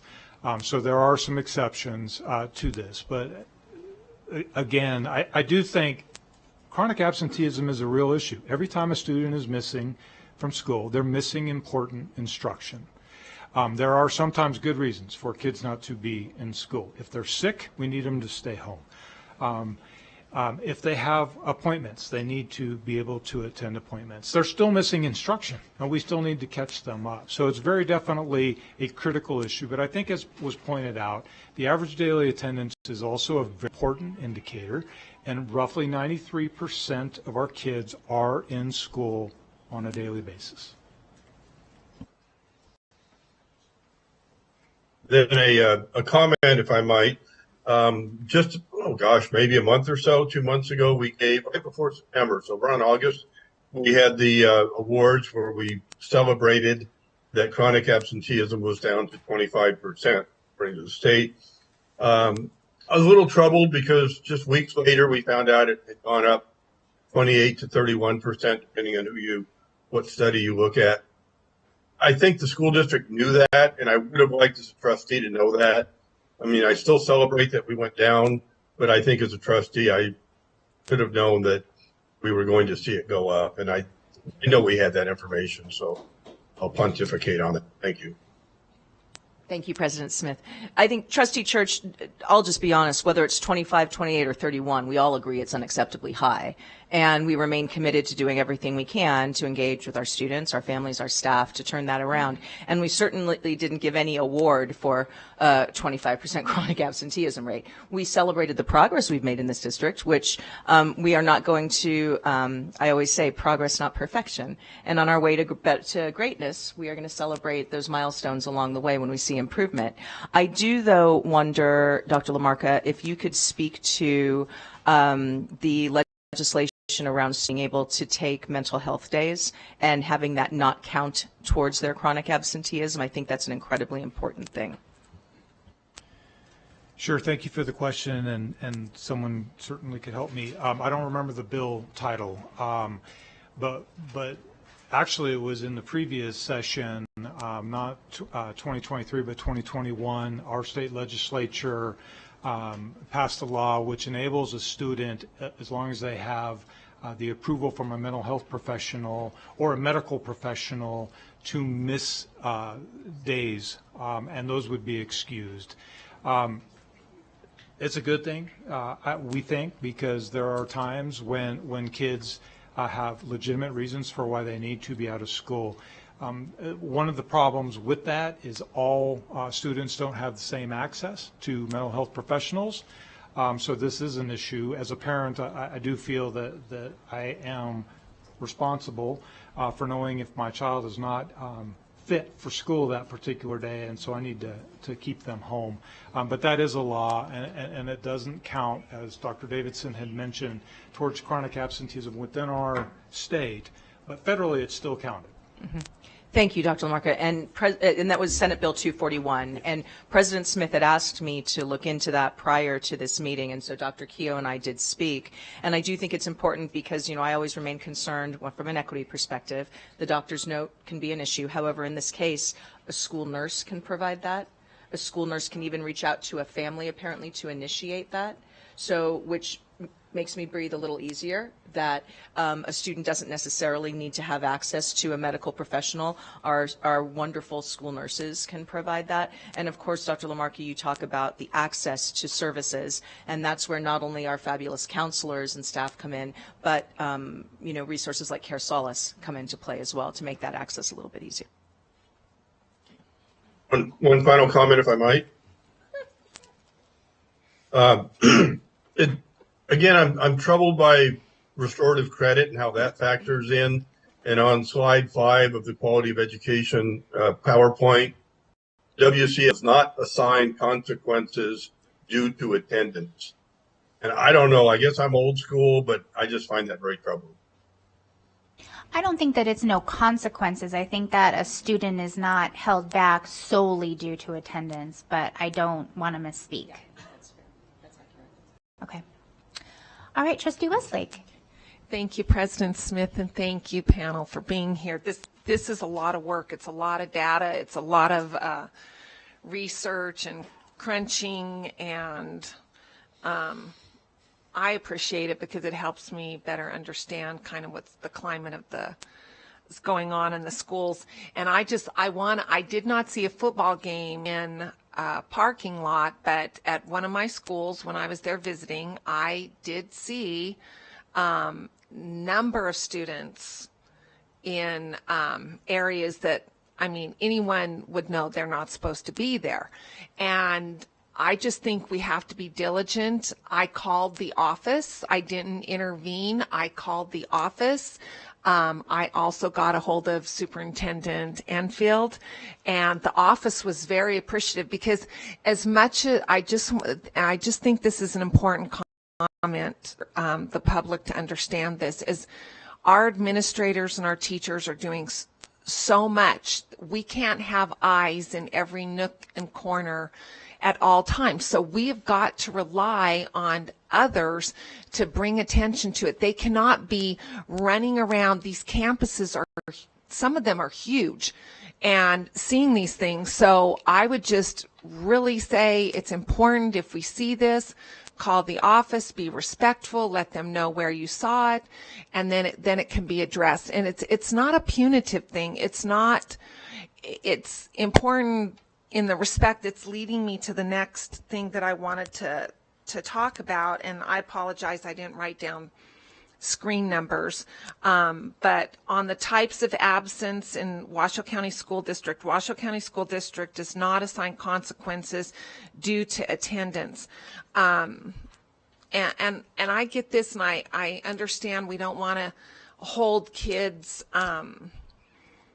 for them advancing and rely on absenteeism to direct us, should they advance, should they not advance, but I'm really finding it difficult to understand how kids with chronic absenteeism and their bums are not sitting in the chairs, they're not getting the curriculum, how can they pass the curriculum to be advanced on?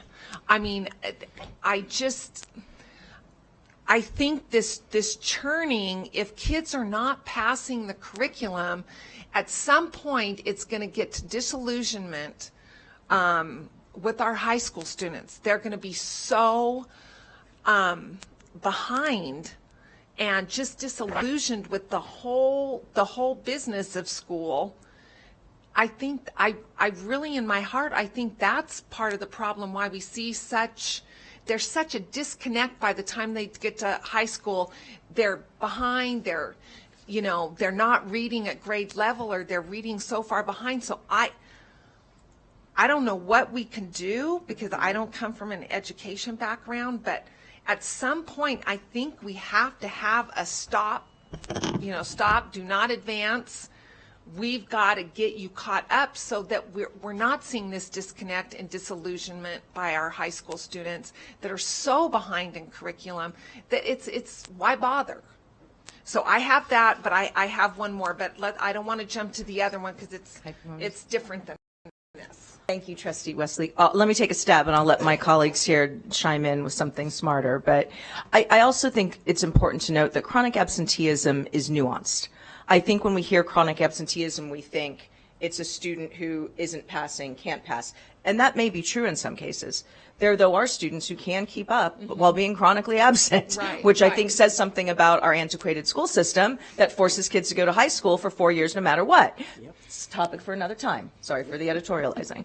But I really do think that we don't want to make too many assumptions about that. Now, to your point around, our students being absolutely behind and what we can do to intervene, we can and must intervene. But I think when we talk about consequences for chronic absenteeism, I think what we really want to talk about is understanding and intervention. I mean, in my past life, I actually was in a system where one of the consequences for chronic absenteeism was suspension. Think it through, friends. Yeah. Okay, you don't want to come to school, I'm not going to let you come to school. So I think we really need to think about, when we say consequences, what do we mean by consequences? Because we could be exacerbating an already bad situation. So what we really need to do is get down to the reasons behind that behavior and what we can do about it. And I would open it up to you. Thank you, Superintendent Enfield. I really do think that's the crux of where we're at. So, one, go back. Schools do work to provide intervention and follow-up with students who are chronically absent or tardy. They look to go to every toolbox, every tool in the toolbox that they can to try to reshape that behavior. So I just want to make sure that as we're working this through, that I think the question was more around what kind of legal enforcement might there be or what have you. And I think that when we're looking at it right now and we see some of the limitations of enforcement, it so centers our work exactly what we're talking about today, and that is safety and belonging. The strategy is really around deepening students' sense of safety and belonging. If we think that it's going to be enforcement, while all of us, parents, educators, can have that leaning, I think what it's telling us, particularly as we looked through the data, is there are students in our system that don't have a sense of safety and don't feel that they belong. And so really the information and the way that we can use this constructively is finding and deepening ways to ensure every student feels a sense of safety and belonging. Further, we want to capitalize on student engagement. To think that students in the era and the times that we live right now are going to, there's a lot of competition for time, and there's a lot out there. It's incumbent upon us as educators and as a system to work at the engagement so that our students really want to come to school. I feel safe. I belong to this community, and this community is engaging for me. I'm going to come to school. And so I just, as we have kind of drifted in some different and important areas around attendance, I really think what it is talking to all of us about is how important safety and belonging is. And I think that's where Dr. LaMarca is going to have a chance to really kind of talk more in depth now about the strategies and the work that we're putting forth in that area. So I appreciate that, and I want to clarify. I wasn't speaking specifically to that there needed to be consequences. I was trying to make a correlation of if we're not going to have consequences, and you explained it very well, Superintendent Enfield explained it very well, we do have things in place to try and get their bums in the seat so that they can get the curriculum and they will move on, because you got to have something. So I'm glad we've got to have something. If it's not consequences, we better have something else in our arsenal to get them engaged in the classroom, learning the curriculum, and they feel connected. So thank you. I just have one more thing, and again, I don't have the screen, but I know the title of the screen. Student climate results. When I was looking at that, going through my packet, there was very little gain, or there was a drop in rating. And I think this links back to social emotional learning. And I think we all know how important it is for kids to feel grounded, to feel safe, to not just physically safe, but emotionally safe. My question is, and this is not a condemnation, I mean, I'm just asking, are we not doing enough SEL? Are we doing too much SEL? Do we need to look at what we are doing with SEL? Because we're integrating it in a lot of things, but we're dropping, or we're staying the same. We very little gain, and it was the student climate results. I don't know JJ, do you know what screen that is, honey? Because if we're doing something but we're not doing it right, or we're not doing it enough, or we're missing certain important aspects of something, we're not going to gain any ground. So I mean, I love the numbers. I do love the data, but I think we also need to look at what is contributing to this. Do we need to do it better? Do we need to do it differently? That's all I'm at. It's more of a kind of a question, and you might not have any specific answer to it, but that's alarming that we're staying the same. I mean, we're staying the same, or we've dropped a little bit. So actually, sorry, President Smith. Thank you, President Smith. So Trustee Westlake, actually, I'm glad you brought that up, because we just had a leadership team meeting around the strategies that we're going to be attempting as part of our strategic plan. And one of those is that every school will, the expectation is to find a way to incorporate not just student voice, but student climate survey data into their decision making. So to get to your point, so we have this data, our students are telling us this. Now what do we need to be doing differently as the adults to respond to it? That's awesome. We're going to get someplace. So thank you. And now we have a resident expert on this dais, and that is our student representative, Arabelle Deason. So I would love to have your voice in this, followed by Dr. Nicolette. Thank you, President Smith. I just wanted to offer something that I've noticed really big with student absenteeism. And I don't know, this is much more of a shallow reason, and I don't know if this is very prevalent in other high schools, but I know at McQueen especially, a lot of my peers will not go to class because they know that their work is not going to be, no points are going to be taken off if it's turned in late.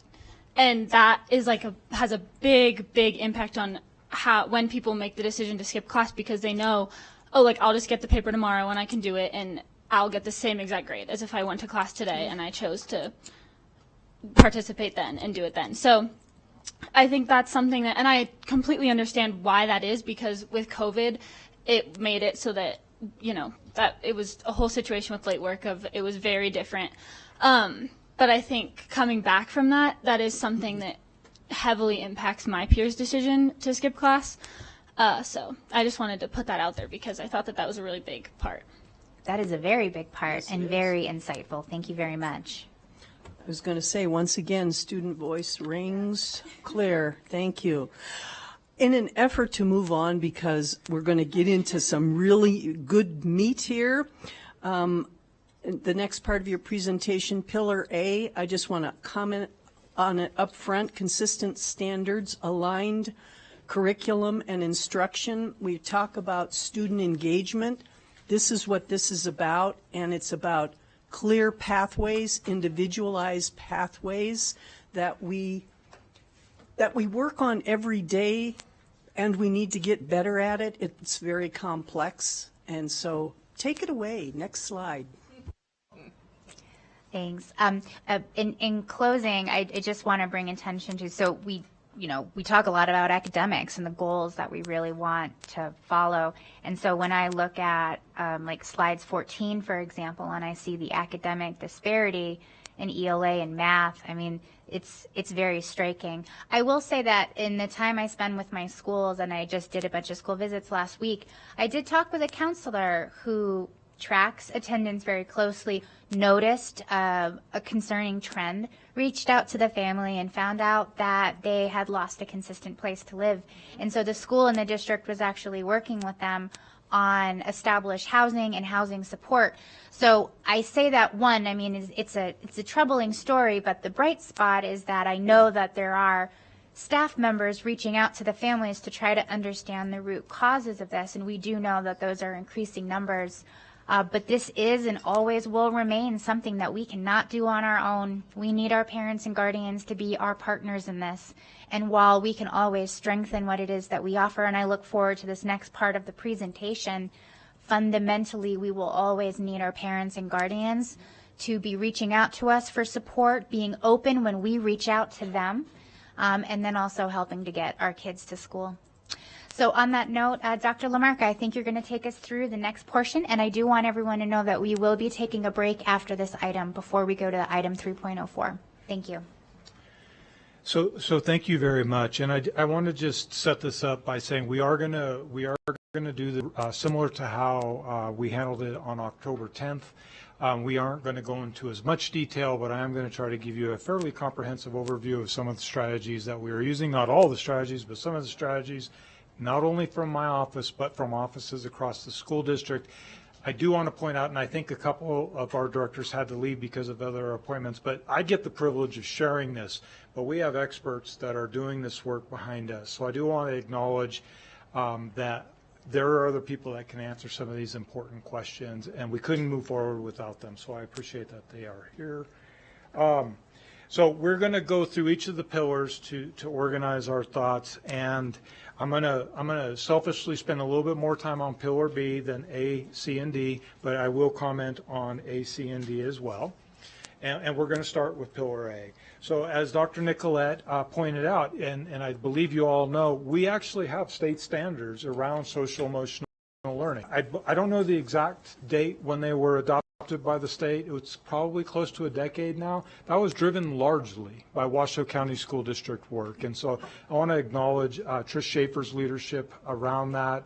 And we continue to do many of those things. To answer Trustee Westlake's question, we need more, better, and different. And I hope that goes without saying. But we do use standards-aligned curriculum at the elementary grade level, the middle school grade level, and the high school grade level, and we are looking to see if we can make some improvements on those materials. I will also say that it is one of the problems that we get into as a school district, and we have limited time and limited resources, is so we do SEL over here, and then we do instruction over here, or we do academics over there, and behavior sits over here. These things are all part and parcel. They go together. So in terms of integrating social emotional learning and what we would think of more core instructional practices, we lean on our signature practices. This is welcomings, so every unit, every day, every class period, we hope that kids are welcomed, they're greeted. Then we have very intentional engagement activities that connect students not only with each other and the teacher, but with the curriculum that's being taught on that particular day. And we close every day so that students have a sense of what's next. So hopefully it's an optimistic closer, but what comes next? What do we do today? What are we doing tomorrow? I will say that this also runs through all of our professional learning for adults as well. And I thank Dr. Enfield for supporting us with that. So everything we do, we use our 3 signature practices, and we haven't talked enough about that in our district. Troy, Dr. Parks, excuse me, I kind of like first names better, but Dr. Parks covered much of what we're doing within our school district on October 10th, so I'm not going to spend a lot of time. But in terms of student engagement, we do use culturally relevant instructional materials. For example, we have materials and programming specifically designed for our students who are English learners. We have programs and materials specifically designed for our students who are in special education. He talked about Ready and a host of other initiatives that we're doing to align curriculum and practice. I am going to talk a little bit more about Pillar B, selfishly, because this is a lot of what our office is involved with, and I'm going to kind of group some of this. So I'm going to talk a little bit about some of our community partnerships focused on mental health support. We're going to talk about parent engagement opportunities, and specifically there I'll reference some of the things we're doing around chronic absenteeism, and then we'll talk very briefly about the other direct support to schools. So I do want to, and I'm not sure if she's still here, but Catherine Loudon leads our counseling department. Our counseling department, our social work department, we're responsible for crisis response. We're also responsible for handling safe voice, handle with care types of call. You all know, as I know, this has been a particularly difficult year, and our counseling staff carries a large burden for our school district. So that is critical strategies that we employ to keep people safe even in the aftermath of a tragedy. We have a collaborative, an education collaborative with the family courts, with juvenile services, with human service agency that supports our students that live in foster care. We are trying to expand Hope Squad, which is a suicide prevention practice. It's a peer mentoring model, and we're starting to use that in more of our schools. I want to spend just a little bit more time on what we call signs of suicide. So as you all know, our state requires that we provide suicide prevention curriculum. And so we use, our counselors deliver this, we use the signs of suicide curriculum in grades 6, 7, and 8. We also have a collaboration with the Children's Cabinet where we use an SOS screener, signs of suicide screener, and we do that with our 7th grade students. And thank you for your support.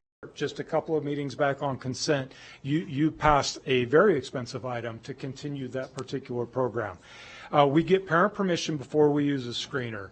Now, we've done that for several years. Last year, we screened over 3,200 students. About 34% of those students are at medium to high risk based on that suicide screener.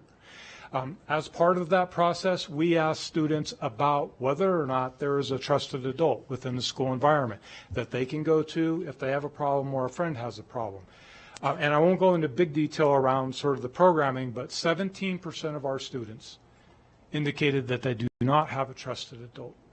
So when we think of an outstanding student like Charisma and what she brings, all of our students don't have that, and we need to work on that. We've done an evaluation that's going to come your way very soon, along with a quarterly review of some of our behavior data. We're not going to talk about behavior tonight unless you force me. We have shown through evaluation work that risk based on the suicide screener, risk based on trusted adults, risk based on our early warning system are all strongly related to chronic absenteeism, to student behavior, and to academic performance. And it's compelling information, and I'm looking forward to being able to have you see that. Okay, I'm losing my place a little bit. So anyways, I do have to make sure that I acknowledge Children's Cabinet. So 34% of the 3,200 students that we screened are at medium or high risk. All those students are seen that day by a therapist to make sure that they're getting the support they need. So they are a great partner of ours. I want to talk a little bit about parent engagement opportunities. We are expanding our parent-teacher home visit program. Thank you, Dr. Enfield, for that support. We visited in the last school year about 1,300 families. That is not a chronic absenteeism strategy. It can help with chronic absenteeism, but that's not why we do that. We do that to connect with families. However, okay, so we also have our Family Action Committee that will be ongoing. We have our Parent University Catalog. We offer a ton of courses for families in a variety of areas, much of which is academically focused, but we also do some social emotional work in there. And we're building a toolkit, a safety and belonging toolkit with the Safe and Healthy Schools Commission. I want to talk a little bit about chronic absenteeism. So I just mentioned that with the Parent-Teacher Home Visit Project, we visited over 1,300 homes last year. Great, and we need to continue it. We're going to double it within the next 3 years. Our staff, our attendance office, our re-engagement specialists, and that's who we were recognizing a couple months back. Tremendous efforts. They visited nearly 5,000 homes in this previous school year, 5,000 homes. Those are all students who are chronically absent, severely chronically absent, or who are unenrolled. So what we do with schools, it's a comprehensive approach, and we need to get better. We need more of it. We use data to try to identify risk, root causes. We try to match a student's needs with proper interventions. And a lot of this, when I say we, I'm really primarily talking about school staff with our support. The school staff is who has the relationships with families and needs to grow those relationships, and we support them in those efforts. When transportation is a barrier, our attendance officers transport kids. We facilitate informal and formal family meetings with students. So whether or not we call them consequences or not, when I was a kid, when I had to come to a meeting with my parents, and unfortunately that happened more than once, it was kind of a consequence. Now the goal of those meetings is always to build support and figure out how we solve this problem and get a student engaged. But there are consequences.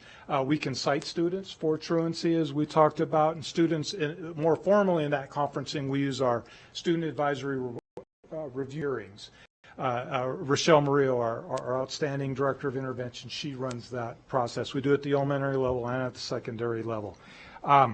So we do a whole bunch of things around chronic absenteeism. We need to get better at it. Obviously, the data is telling us that. I will say, and I'll mention it again when we get to Pillar D, that we are partnering with West Ed. They actually identified us. They have a grant.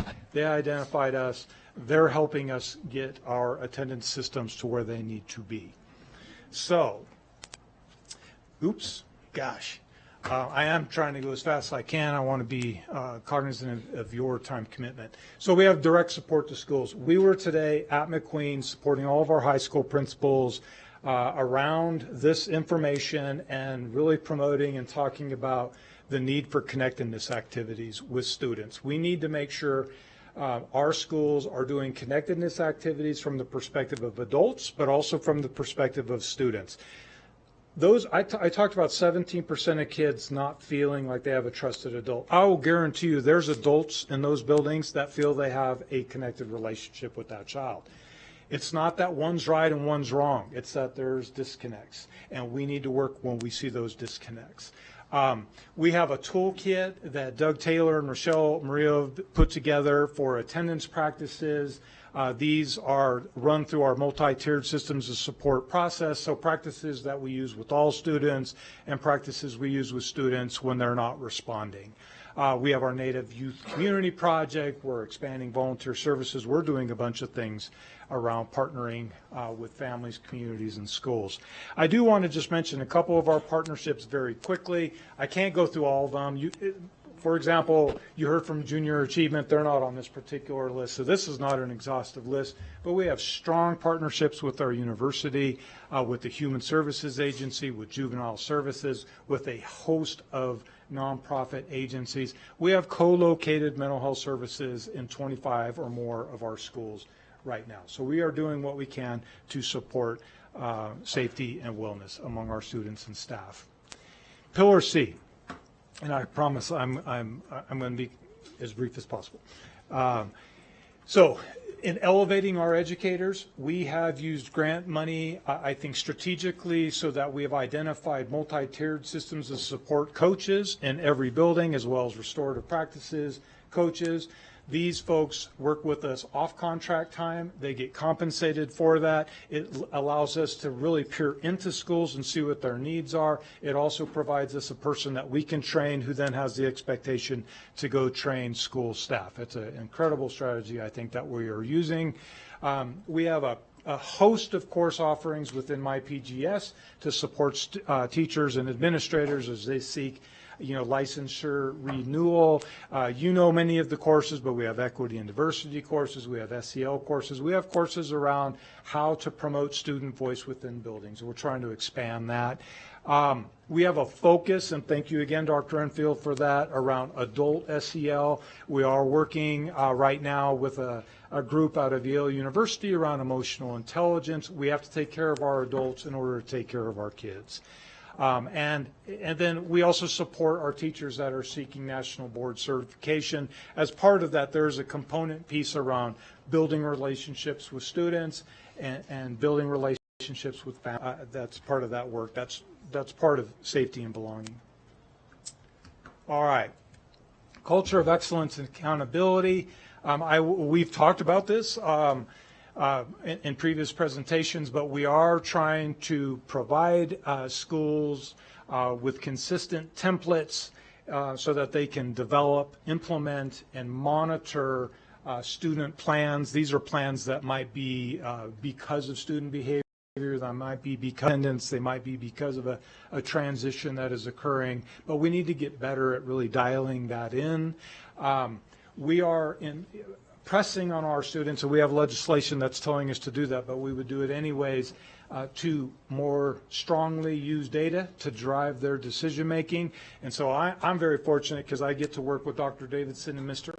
Ernst and their team to revamp some of what we have within our business intelligence gateway. It is a tremendous data warehouse and resource, and unfortunately at this point it is underused. So we are really working on that to provide our schools with what they need. Those are some of the modules that we will be affecting through that. I mentioned the West Ed work. We are an office and we are a district that is interested in getting better at what we do and learning from research.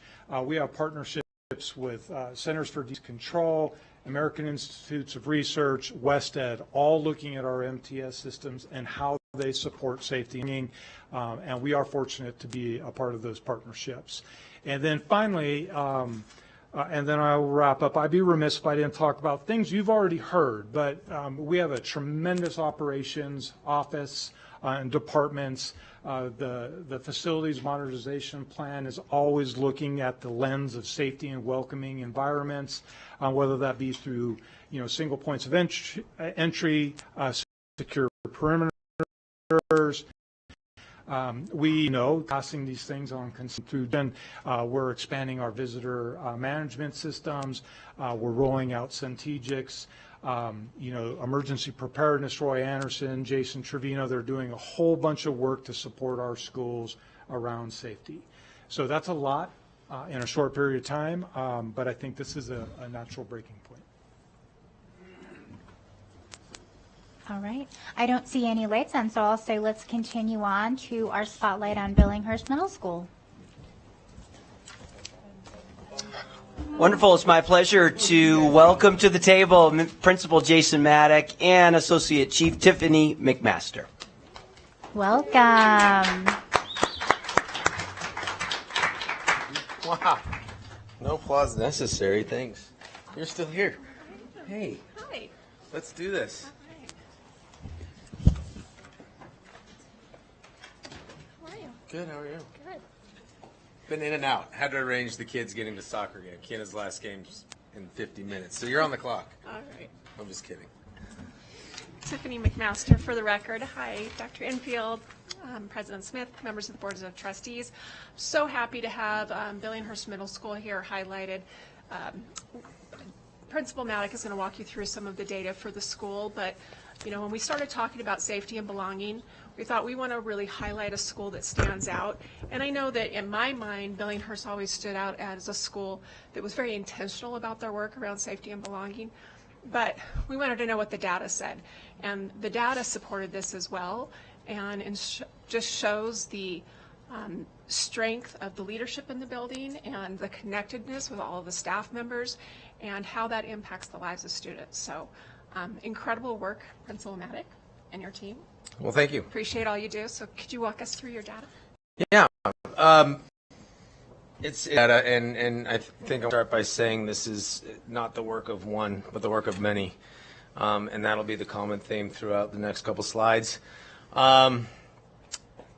Through the support of a strong admin team and the teachers and a clear vision and mission and where we wanted to head as a school, I'm not going to spend too much time on the data. You've seen plenty of slides. The good news is simply simplified as discipline is down and academic growth is up. And we take great pride in that as a middle school, where we saw a year of struggle or stagnant growth. And so at Billinghurst, we academically grew, and we're shouting from the mountaintop about that. And so people always say, well, how did that happen, Jason? And you know, first of all, kind of dissecting some of that data, because I need to give credit where credit's due, is this goes for some of our special populations. It goes for all the ethnic groups as well. We saw some serious gains with our students with special needs, with our English language learners, and this really propelled our school in the last year and the years prior. This has just been a grind and grit. I think that's what demonstrates or explains the school the most, is the grit that our staff and our students have. And so quickly going through what it's about. And let me see here. Oh, they changed slides on me. This is a good one. Let me just get okay. So as evidence to the slides that I had, this is okay. This is good. Way to throw Principal Maddock a curveball, team. This is you, Dr. Enfield, isn't it? Principal Maddock, for the record. Thanks for having me, President, Superintendent. Wow, way to put me on the spot. Okay, so I'm just going to say the number one thing right now, and I'll stick to my notes, and it echoes kind of what's going on this slide, is a culture and a climate of caring, dedicated, and collaborative staff. Our staff, they love coming to work. That is the pulse that you get. They care about each other, and in return, our students care about each other, and they care about the staff. Our teachers, when I asked some students kind of coming in today, Charisma included, that she spoke to, and many students talk about the teachers being visible and greeting and listening, and really having a sense of belonging and wanting the kids there.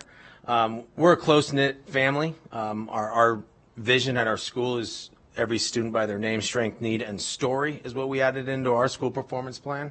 So our staff knows each other's story. We bleed together, we cry together, we live together. We really embrace this family-style culture. The teachers really get to know our students, as was evident with Charisma's experience. It makes a lasting impact, and Ms. Pinelli was a testament to a sixth grade teacher that has been checking in with students throughout the whole 3 years and beyond. And I believe that our teachers take time to get to know our students. This then leads to some of the deeper work that we pride ourselves in, finding root causes for, say, attendance or behaviors, failing grades. Our teachers communicate with our counseling team, our engagement team, our attendance team, and our administration, and then all these resources within our walls are able to employ some strategies to meet some of these individual needs. But I don't want to stop celebrating at the teachers and the work that's done there, because we are truly a family and it's more than the teachers. Over my left shoulder is my admin secretary, and she was my special guest tonight. This is Deborah. Everybody give Deborah a round of applause for me, please. Hi, Deborah. It's late into the board meeting, but this is a testament of the family that I get to report with every single day, is that Deborah by my side every step of the way, as is the admin team and all of our office staff. And that first top right picture is our office staff. We get along, we have a good time together, and it's contagious when you walk in the front office and you get a 5-star customer rating on Yelp from the secretaries greeting families and visitors, and a sense of welcome to our school, and they feel safe based off of some of the things that Dr. Lamarca covered this evening as well. This then trickles into our kitchen staff. Another invited guest tonight was supposed to be here, and if you've been on campus, you know Jersey John. And we have a problem with students running to lunch at our school for the right reasons, because they want to get in Jersey's line and be fed by him. And so this is a testament of the climate and culture that not only bleeds out of the office and through the classrooms and the hallways, but into our kitchen staff as well, that kids really have a connection, and it's been said multiple times tonight, to an adult on campus. And kids run to lunch to get in Jersey John's line, and it's the longest lunch line. Dr. Enfield's seen it. Next, it comes to belonging and being a part of a beautiful campus. Billinghurst is a campus that's 33 years old. You wouldn't know. Last week we had, as Dr. Lamarca said, assistant principals and deans on campus, and they would walk out and say, gosh, your campus is beautiful. And so Edgar was here as long as he could be here till he had to attend to his kids. He was sitting next to Deb. He's my FFC. And I invited him tonight because that's another ESP staff that really make the climate and culture special at Billinghurst.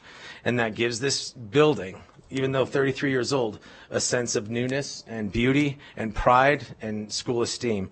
So my hats go off to my staff. So as we continue our work, there's a lot of work around student engagement, and I want to speak to that and what that looks like. Billinghurst, kind of just walking you through the cool collage here. For those that don't know, 6 middle schools in our district have a generous donation for student engagement grant. And so Billinghurst was selected as one of those schools. I could go through the check boxes that you needed to be one of those 6 schools, but it has directly impacted kids wanting to be at school. Again, that pulls throughout the day, belonging to something bigger than just the academics. So in that top left corner, a shout out to Miss Caitlin Rock. She's our engagement specialist. She's there with Dr. Enfield and some of our kiddos that have a succulent plant club at lunchtime. And pun intended, is spelled the correct way. School doesn't suck. It's spelled the correct way. And they made succulents and really have a sense of belonging. The top right, shout out, and right below that to our teacher librarian, Jen Rice, who opens her library every day at lunch and after school for a variety of club activities and engagement opportunities for students to find a fit in middle school. And I have a note to myself, we all been in middle school. It's weird to fit in. And so middle school is particularly challenged with this sense of belonging and fitting in and wanting to come. You've heard tonight, I don't feel safe. I don't feel like I want to go to school. Why? There's different things. There's bullying. You saw the statistics. And so we find these opportunities to completely surround our kids with engaging in opportunities to get them to want to come to our building and feel safe. Also, through this engagement grant, we've had the opportunity to say yes. And I said it to my staff and my community over the weekend. The engagement opportunity, the engagement grant provides us a human, that's Miss Caitlin Rock. It provides us supplies, and it provides us with time to support our staff. And so new this year, we have a mountain bike club that is vertically aligned with the McQueen mountain bike team. And so we have 6th through 8th graders that just finished over the weekend as champions. Our 6th grader took the championship in his age group in our first year as a mountain bike team. Below that, the student engagement opportunities have also presented us with a cheerleading squad who just rolled out their first performances this basketball season and is receiving great reviews. And then the bottom left, the oval picture there, that's a picture of our attendance team who meets weekly. And so chronic absenteeism has constantly been this hurdle that you've heard about tonight. But if you have intentional and purposeful actions behind why kids aren't coming and how we can reach them on their journeys where they're at, that team right there, led by our admin team, Miss Stacy Wright, Miss Jen Hodges, our front secretary ladies, our truancy officer Trevor, and Miss Caitlin Rock, and our counseling team sits on that once a week and looks at the data on who's not attending, and we start making calls on why and how we can support you. And we have these opportunities to engage them in other ways. So there's other slides about bold, dedicated bighorns.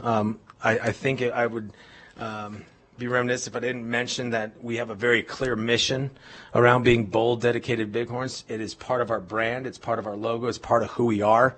And behind bold, you have intentional action steps. And behind dedicated, you have intentional action steps at what we communicate to all of our stakeholders and what we're trying to do to drive this bus in the right direction. About a bold environment of stakeholders, to include the custodians, my boss, all of you, valuable part of Bighorn Nation, as we refer to all of us, as creating this welcoming, safe, respectful environment that prioritizes positive and intentional relationships, getting to know these stories. We're a dedicated staff to rigorous instruction, and we do have high expectations. Studies show that middle schoolers thrive when they have tight routines and high expectations. And so that's something that we pride ourselves on, is no baloney, get straight to it. And let's get the bodies in the building and get the learning done. So as a bold, dedicated Bighorn, you all are part of Bighorn Nation. I brought some swag for you guys. You all get a power brand because it's part of who we are. And it's what we wear, and Dr. Enfield's wearing hers. When you step on our campus, Trustee Woodley has one, Trustee Nicolette has one. They're part of Bighorn Nation. You're part of our team. And so we are BDB, and I know we are WCSD, and so there's some parallels there about what our mission is and our vision is. So I leave you with this after all these, the data points, and I want to give the team that was up here, my well-respected, who I respect a ton, credit for helping me dig through data and really putting together a special product for you guys this afternoon. So thank you to that team. But in the end, I think specifically to the middle school experience, is kids can academically grow. Specifically, we got to see that data this last year at Billinghurst because their brains are at peace with the climate, culture, safety, and belonging that we provide. And I think if we all take a pause and think about what we're in this business for, and that's for the kids, and creating this welcoming, nurturing, safe climate and culture in our buildings, we all can see gains in a variety of areas. So I thank you. Thank you, Ms. McMaster, for sitting next to me tonight. Thank you, Dr. Enfield, for all your continued support, and trustees as well. Appreciate you guys. Thank you so much. So if you'll each take a power band and a sticker with our clear mission statement. And then Dr. Enfield, I met with Caitlin today. And her lunch bunch today got together. And so tell me why you wouldn't want to come to school so you can decorate a pumpkin for the holidays. Oh, and the sunglasses broke, darn it. But this is from the kids that you got the opportunity to meet, Dr. Enfield, and they wanted me to give this to you to put on your desk. So there was about a dozen kids in the engagement room today at lunch having a sense of belonging, and why wouldn't you come to school today to decorate a pumpkin if you knew that was a little token in front of you? So this is for you from the girls. Well, thank you for that. Thank you, President Smith, and thank you for that so much, Principal Maddock. We'll have to take a photo so you can thank them for me. And at the risk, and my evaluation's done, so it's a little safe for me to take a risk. So at the risk of making my trustees feel less than, I am actually an honorary Bighorn. This was given to me by Principal Maddock and the students when I went. And so I feel very, very connected to Billinghurst, to all of our schools. But the Billinghurst Bighorns do a wonderful job at belonging for adults and students alike. So thank you. Thank you for what you do. I just wanted to give a little tribute to Principal Maddock and his team. I know he didn't speak about it tonight, but this is all wonderful news and a great success story for many students at Billinghurst. But he talked about root cause analysis, and I want to acknowledge that he did lean into the reality that this isn't a success for every student.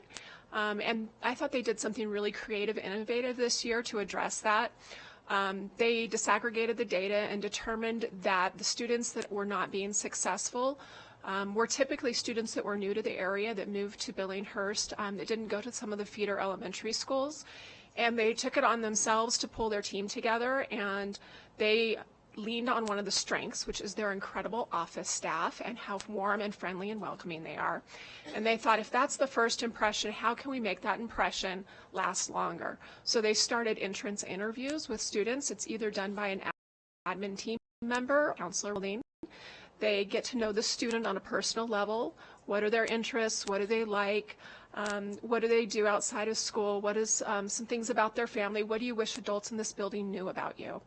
They memorialize that, and then they send it out to the team that will be in service of that student. And it really builds a sense of community from the second that that student walks in the classroom, and has been a really powerful success story.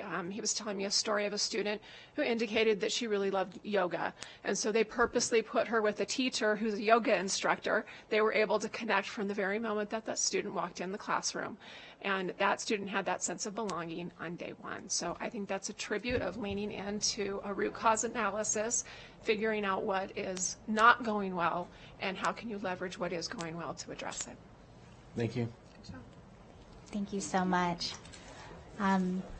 Trustee Woodley. Yes, I just want to take this opportunity to say thank you to Deborah. Thank you for always making me feel so welcome. Thank you, Mr. Maddock. Thank you. This was incredible, and thank you for helping us end on this note. So on behalf of the whole board, this is just wonderful news, and it really shows us the path forward, and that your other peers across middle schools and then other schools can also follow as well. So thank you. Great job. All right, everyone. That closes item 3.03. We are going to take a break, and team, we're going to take a tight 10. So 10 minutes, and let's reconvene at 4:38. Thank you very much.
All right, everyone, let's start taking our seats and get into position. All right, everyone. Heads up that I'm going to hit this gavel in just a moment. If we could get everyone seated. All right, it's 4:38 and we stayed on our tight 10. And everyone, it brings a lot of joy and honor to open item 3.04, a very big moment. This is an item for possible action. The approval and adoption of changes to the negotiated agreement between the Washoe County School District and the Washoe Education Association, also known as the WEA, for a term of agreement from 2023 to 2025. And as I said, this is an item for possible action. Before we get started, I would like to recognize some of the people that we have in front of us. We have presenting on behalf of the school district our Chief Talent Officer, Dr. Christina Mason, our General Counsel, Kevin Pick. We also have esteemed guest and co-presenter, Kaylin Evans, President of the Washoe Education Association, and also with us today, Summer Kay of the WEA, also Earl Spriggs, Elizabeth Cadigan, Robert Munson, Nicolette Andrini, and Andrew Schaefer, also of the WEA. And before we get started, when I say your name, I would like for you to please rise. We have some important and deeply committed members of our team here with us, elected officials. Assemblywoman Natha Anderson, and North Valley's high school teacher. Assemblywoman Selena LaRue Hatch, also of North Valley's high school. There is something in the water in North Valley's high school.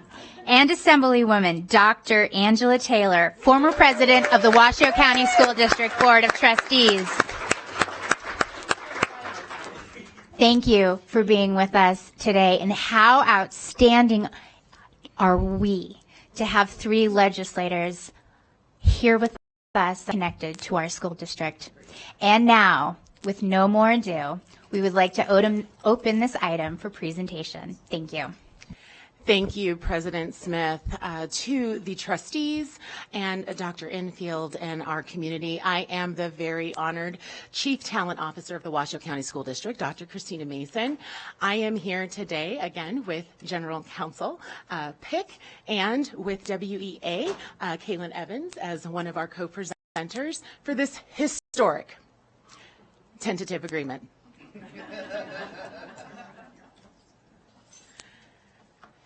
Thank yous are not enough, and the obligation we have as employers with the collective bargaining agreements is a way that we meet the needs of our staff. So just as we know our students in our Washoe Promise by name, strength, and need, this is how we meet the needs of our grown-ups, right? By giving them livable wages, benefits, and things of that nature. So as a former teacher and principal, I am so excited to be a part of this team as the Chief Talent Officer, but also this is our largest bargaining unit.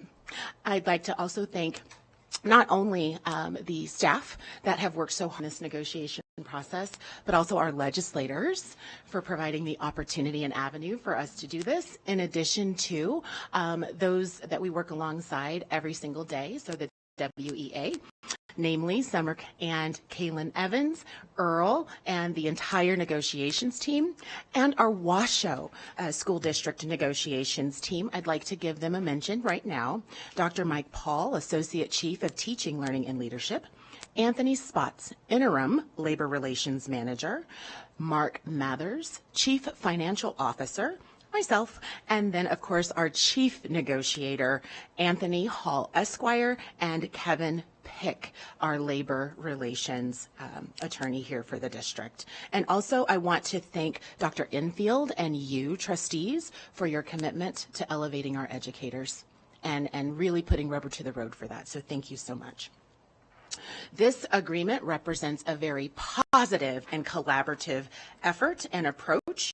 And just to center our viewing audience in the terms that we use, a collective bargaining agreement is just that. We negotiate the terms of employment for employees that are represented with our district, and so we that are employed by and represented through the association.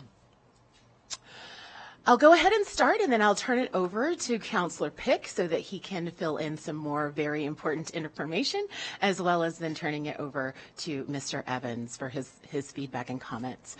The summary of this agreement is that it is 2 years. Again, it affirms our commitment to our staff and to providing a livable wage for them and an increase that is, in our opinion, overdue. We were able to reach a 15% COLA for this particular bargaining unit, WEA, because we did have some offsets and some negotiation that had to happen there to make that possible. And Councillor Pick will speak more to that in a minute.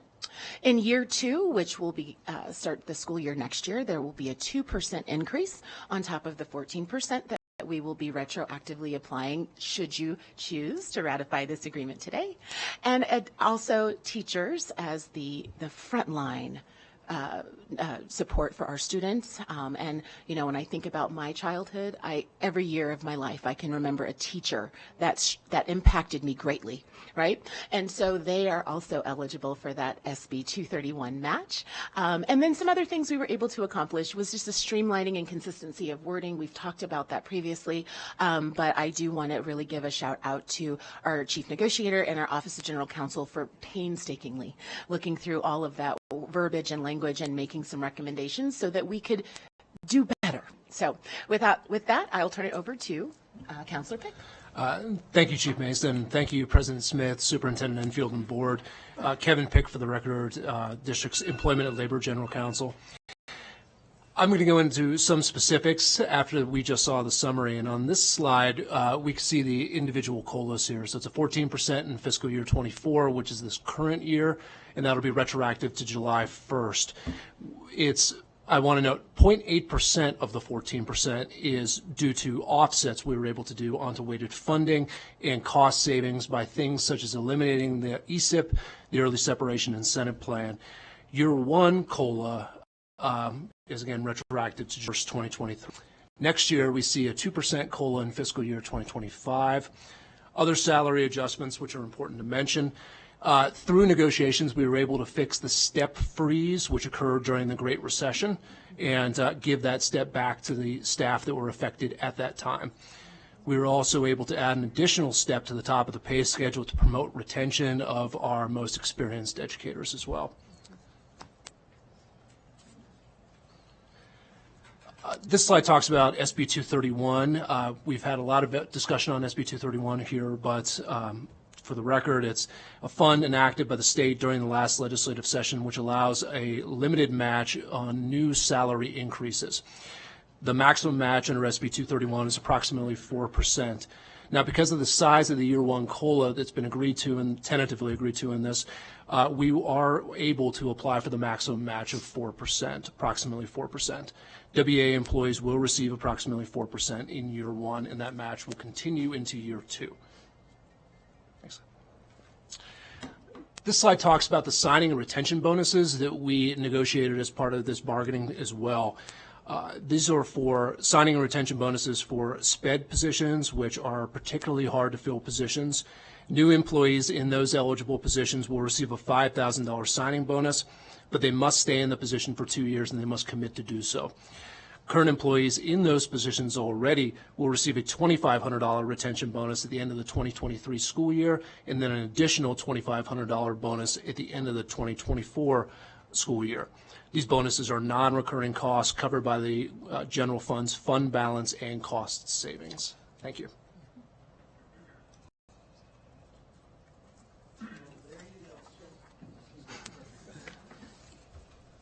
Kaylin, I did not mean to turn it off. No, it's okay. I apologize. It's great foreshadowing. I see how we're going to play this today. Okay. Hi, for the record, my name is Kalen Evans, proud president of the Washoe Education Association.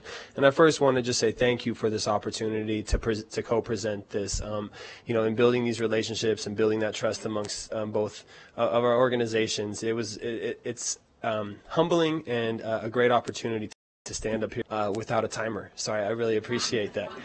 And before I give our remarks, I do want to go over some of the pieces. And JJ, if you could go back one slide real quick to the lost, or actually one more to the lost step. One more. There we go. Lost step. We kind of talked about this. This is a huge deal for our folks. So for those of you that might not know, back in 2010 when the recession, every current employee basically lost a step. They were not able to move up on the pay scale. A step usually accounts to a 2.5% to 3% increase in their wages.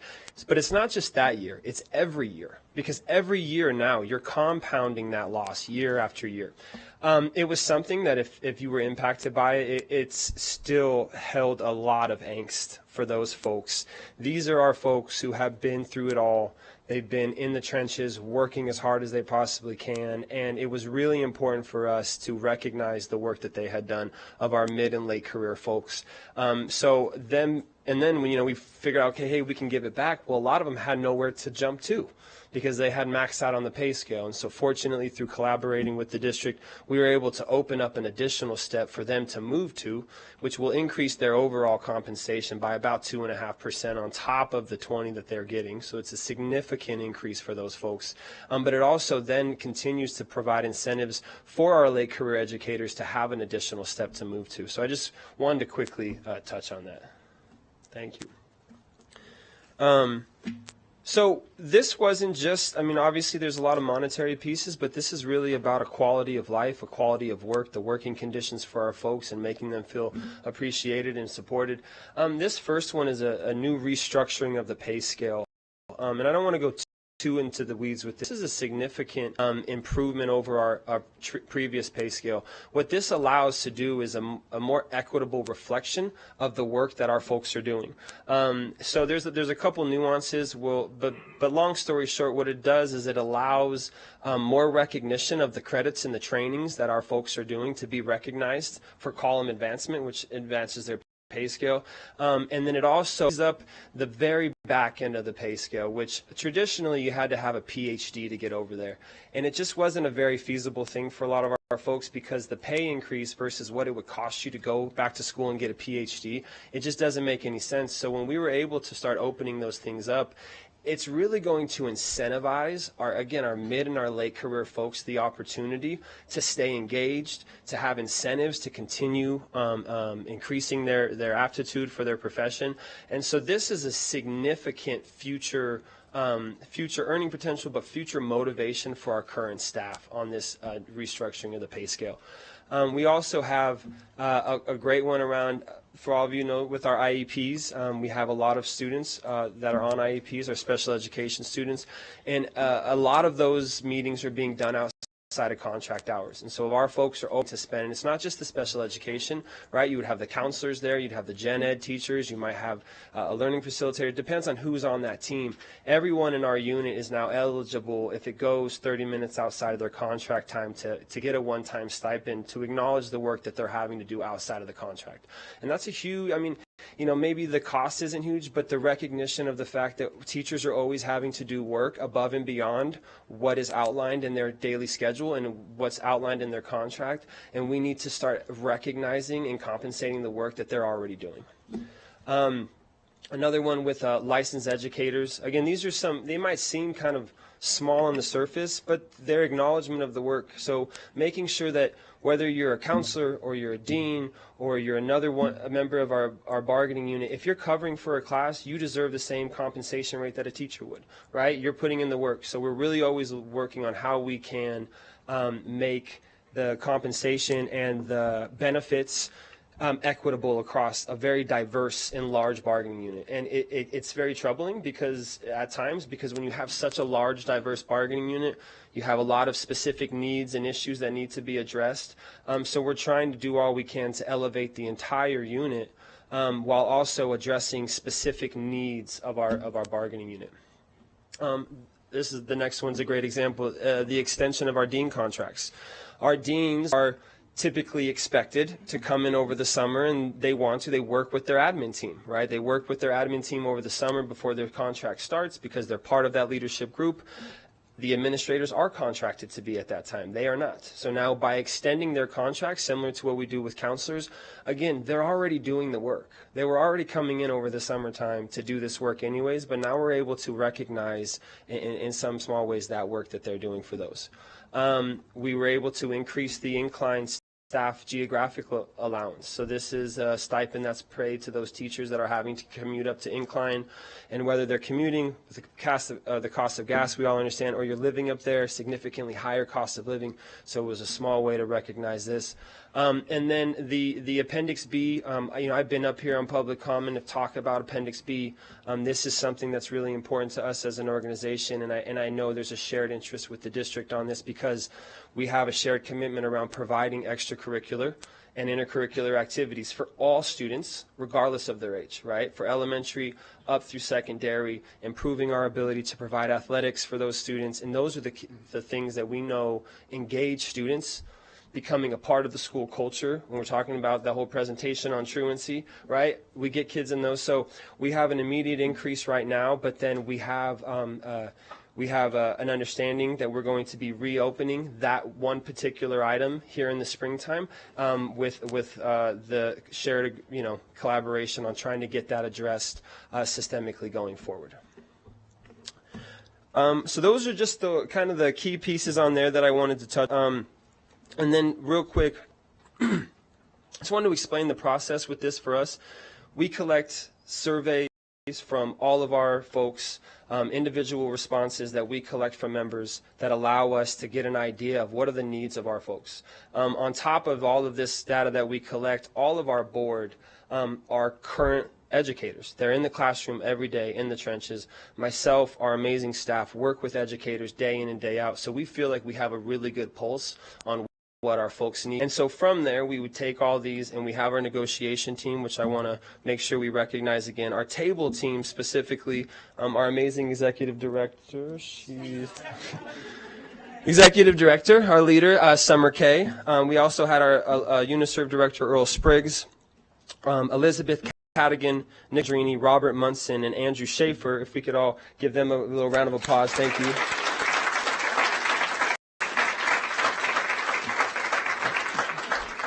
They were on our table team, but we also brought every decision back to our entire board. So everything that we came up with, whether we agreed or disagreed on something, we always made sure that we brought that back to our entire board. So I do want to make sure we recognize them because there were a ton of meetings outside of the meetings they already have to attend by being in leadership surrounded regarding the contract negotiation. So we have Mario Fitzpatrick, Maggie Babbs, Jenny Martinez, Stacy Sosage, and Gilbert Lenz are on our board. So thank you guys.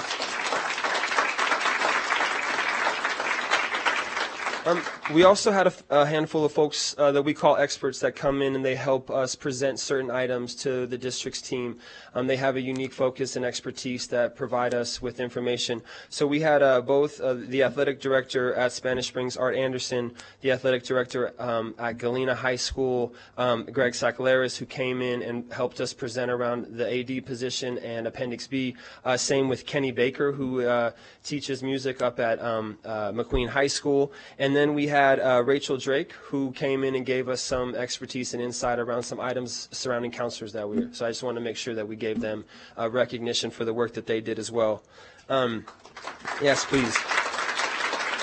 And it's just really important while I have this time and no clock. I'm going to keep it moving.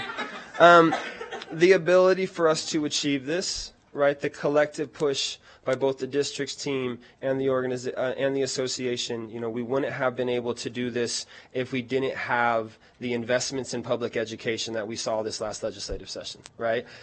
We are very proud not only to have teachers in the Washoe County School District serving on the legislature, but WEA members serving on the legislature. So I want to make sure again to point out Natha Anderson and Selena Ruhatch for all the work that they do at the legislature. And as we have also said, we have Dr. Taylor, who, when we talk about being a champion of education and having somebody who doesn't just, when we have these folks are champions of ed. Everybody's pro-education when they're running for election. There's a difference between being a champion of education and pro-education. And so we have some truly pro-education folks that we are fortunate to have representing us in Northern Nevada. So thank you, Dr. Taylor.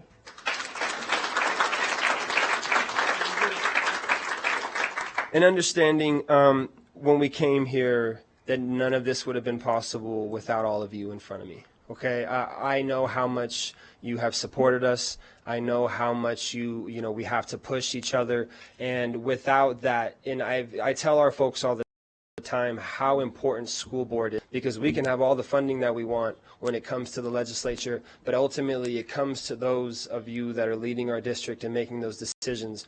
And so we are truly indebted to the work that you guys have done and the support that you have shown the staff in our schools, because we know that the best way to support all of the students that we service is by supporting the adults in the building. So thank you, Superintendent Enfield, for your collaboration and support. I know how much to get your team to the place that we needed to get our team, it really was a collective push. So thank you all so much for that.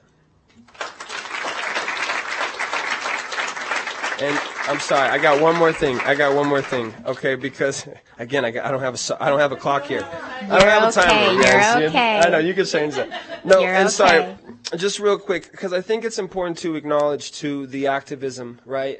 Educators get active. And we were extremely active in this legislative session.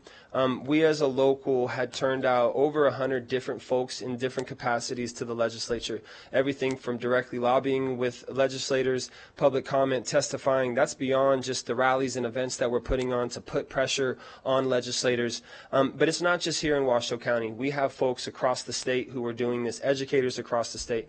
We have our retirees that are still fighting that fight across the state. We have our aspiring educators who are still at the university who are fighting this fight with us. And we have our state association and our rural district, our rural educators. And there's really educators across the state. So I did want to have an opportunity to please, we actually, the Nevada State Education Association is the teacher union for the whole state. Their president, Dawn Echeverry, was unable to attend today. She had some other obligations, but we do have the chair of the GA committee for NSCA, Robert Munson, who I'd like to just come up here and just give a couple quick statements. Thank you, President Kalin. President Smith, trustees, Superintendent Enfield. My name is Munson, and I'm speaking on behalf of the Nevada State Education Association. I am the Government Relations Chair and a member of the Board of Directors. Unfortunately, President Dawn Echeverry, a teacher here in Washoe County School District, and Executive Director Brian Lee were not able to be here today. When the NSCA began the Time for 20 campaign back in February of 2022, our members, both certified and classified, were really excited about the potential that this campaign had. However, many of the legislators and many of our community members basically labeled it as a pie-in-the-sky campaign. They told us how unrealistic it was, but really because of the work of educators across this state, as well as the work of this Board of Trustees and Dr. Enfield, and your testimony at the legislature, educating both the public and our legislators about the chronic education underfunding in our state, it brought this campaign to reality today. Not only were you able to mobilize educators at all levels, not only were we able to mobilize educators at all levels and hold two important rallies and bring education funding to the public attention, our locals, such as the Washoe Education Association, were able, as Kalin said, to bring people to Carson City to testify, ensuring that this funding was a priority in all of the legislators' minds.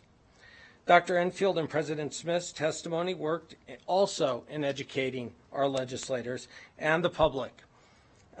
This was instrumental, and we thank you for your partnership in this process. We also thank you for making educators at all levels a priority. As we met to bargain these historic contracts, you set the priorities in this district. And knowing your staff is a priority, mainly because we are the educators who work with our students on a daily basis and make a difference in their lives and their educational journey, whether they're bus drivers, one-on-one aides, special education teachers, gifted and talented teachers, nurses, counselors, and all of our teachers in the classroom. They make a difference on a daily basis. If we value our educators, we are in fact valuing our students. Again, thank you for advocating for education in our district and our state. NSCA pledges to continue to fight to fund our schools to the national average as we move forward into the legislative session. Thank you.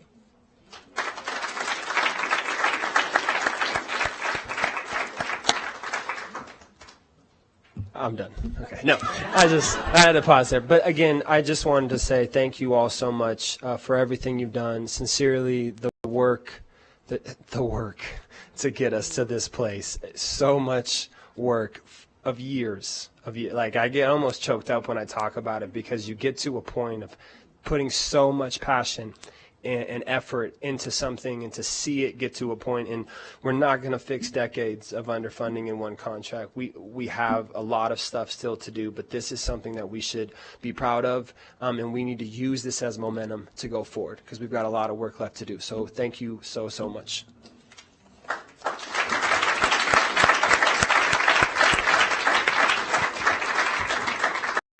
Thank you so much, our presenters. I will share that today is a dream come true. And I'm so honored to be sitting with my colleagues beside me because, and I do appreciate Mr. Munchin mentioning this, but our school board was a school board that put on our legislative platform clearly and with no question that compensating our staff as the valued professionals they are is our top priority. And so it's been an honor to see this process play out. And this is not something that happens overnight. This is something that has taken years of work from more people than we could ever thank. But really, we're sitting here today, certainly because of our mission and our vision, but because we had a special and unique opportunity to accept the trust from our legislature that we would deliver on what it was that we promised to do. And so on that note, and in special recognition of that, I'd like to pass it over to Dr. Enfield. Thank you, President Smith. As many of you know, we celebrate our extraordinary staff across the Washoe County School District by giving Ducky Awards. And any staff member can nominate another colleague for going above and beyond. But the superintendent is a staff member too. And so I have two nominations that I am very proud to award tonight. So if I'm going to ask Assemblywoman Selena LaRue Hatch to please stand. You can clap for her. Educator and Assemblywoman Selena LaRue Hatch has been a change maker in the classroom, at the Capitol, and across the entire state of Nevada. As a leader and advocate for adequate and meaningful state-level investments in our students and teachers. Thanks to her time and talents and the efforts of so many education advocates in our community, we made history with the funding allocated to support education support professionals and public school systems. We are so grateful to Assemblywoman LaRue Hatch for her steadfast commitment to children and families.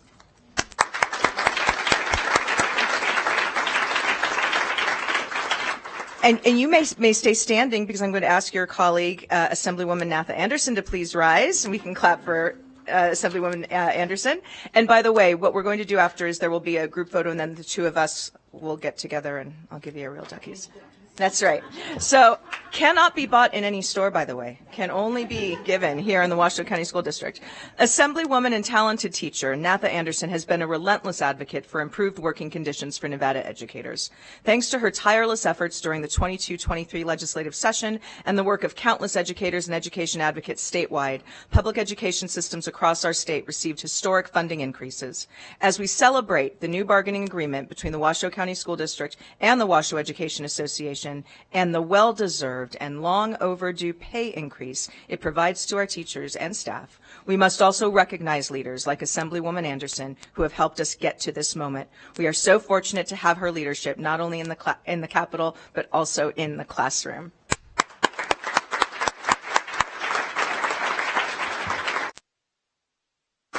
You both make us tremendously WCSD proud. Thank you. So if you can just hang out and later I'll give you your award. We'll take our photo. Thank you for all you've done. You inspire.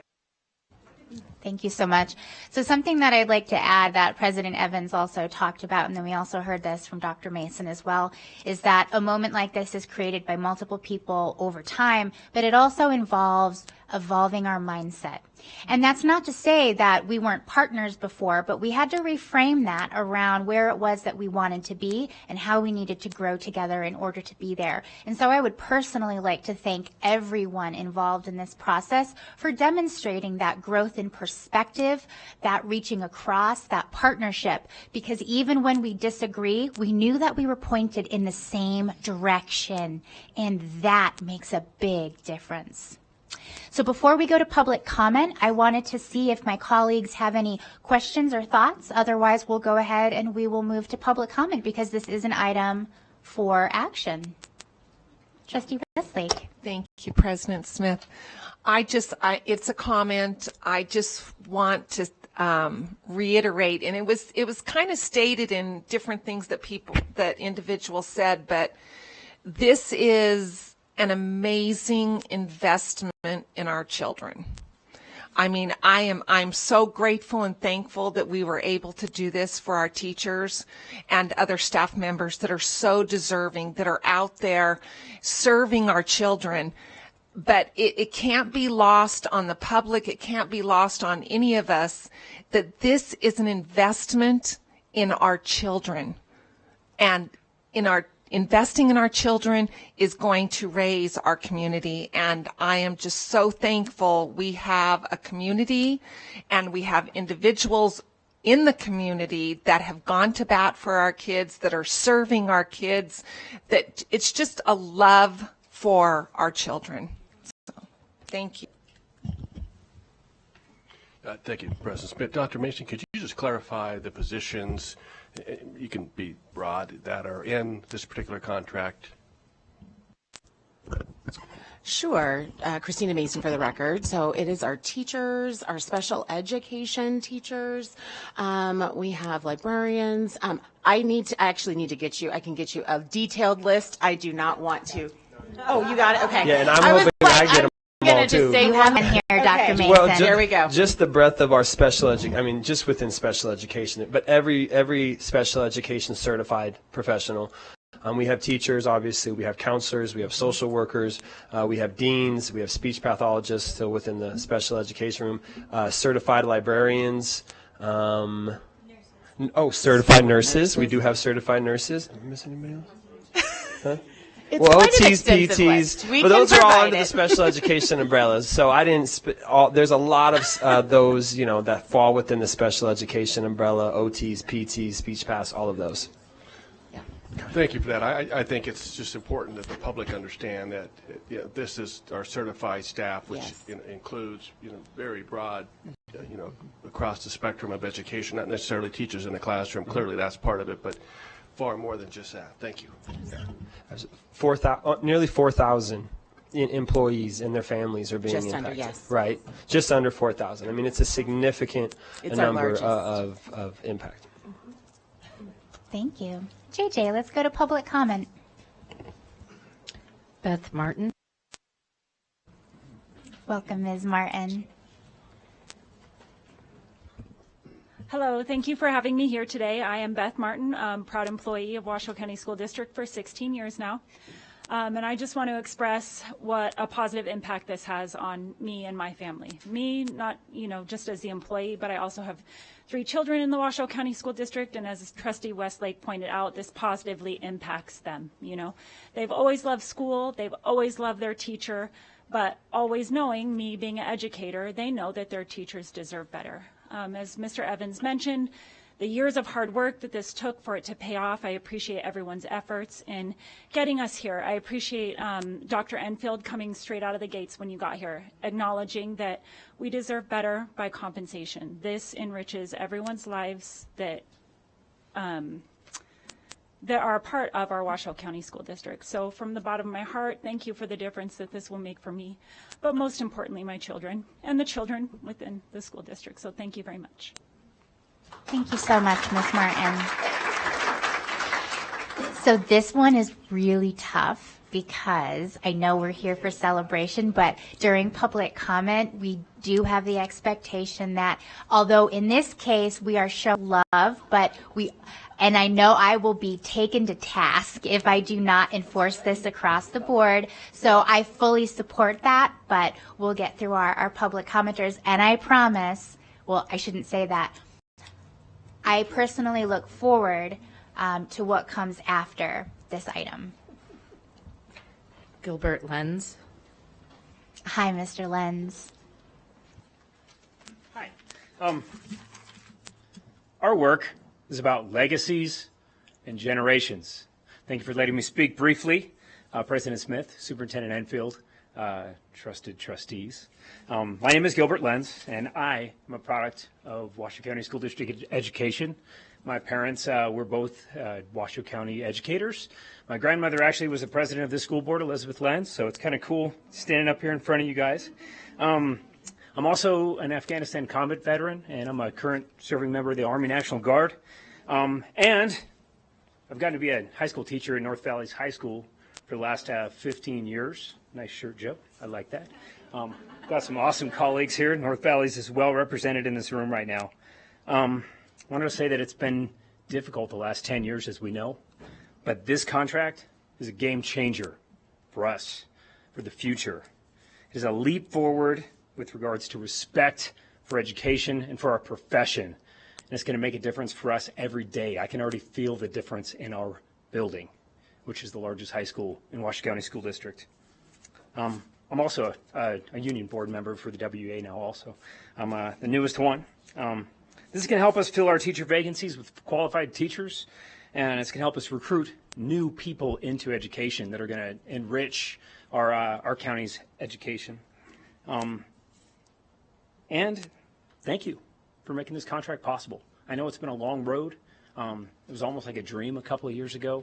I remember talking to some of my colleagues about this and then the battle toward it, and thank you again. This is incredible. The future depends on us. A better Nevada depends on us. Our children and grandchildren depend on us. Let's continue getting this done right. Thank you again. Thank you, Mr. Lenz. No, we can't. Thank you. No. Lena Starbuck. Hi, Ms. Starbuck. Welcome.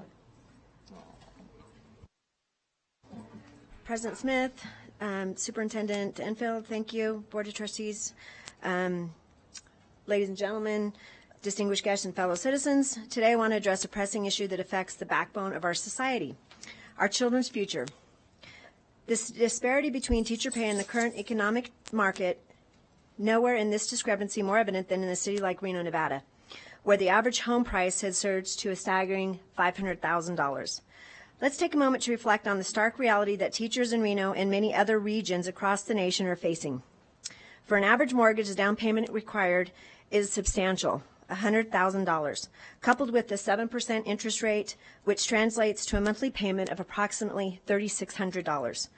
According to our financial experts at Smart Asset, to comfortably manage such housing costs, one should have ideally a minimum income rate of at least $101,000. If you notice our new pay scale, and I appreciate that they've taken this into consideration, the top of our pay scale is like, what, $96,000, $97,000? That's where we need to be starting, I think. Now, let's juxtapose this stark financial reality with the dedication and tireless commitment of our educators.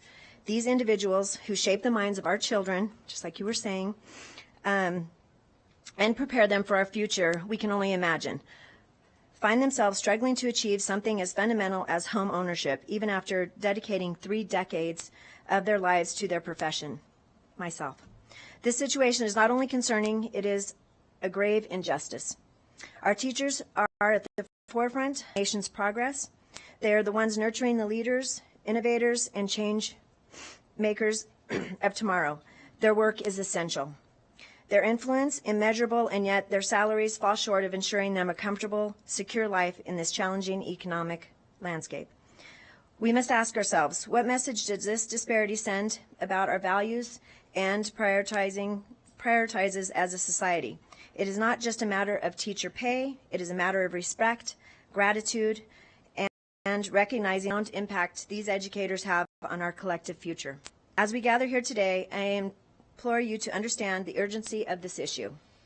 We cannot afford to let this inequity persist. It is time for us to come together as a community and as a nation to address the stark mismatch between teacher salaries and financial realities they confront. This includes advocating for the fair compensation, raising awareness about the issue, and supporting policies that will rectify the situation.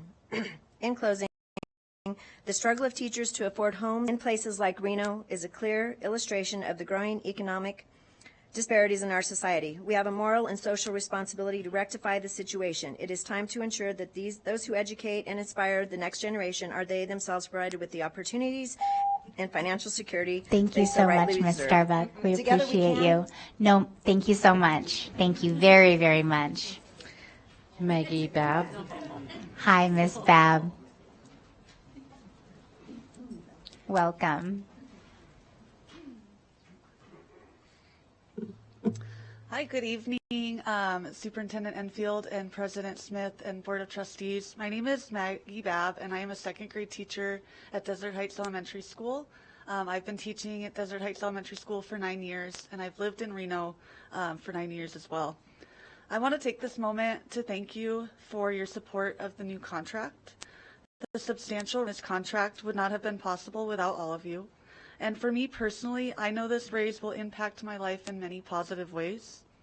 I look forward to being able to contribute more toward my family's dream of owning a home here, and to feel a step towards a sense of financial security.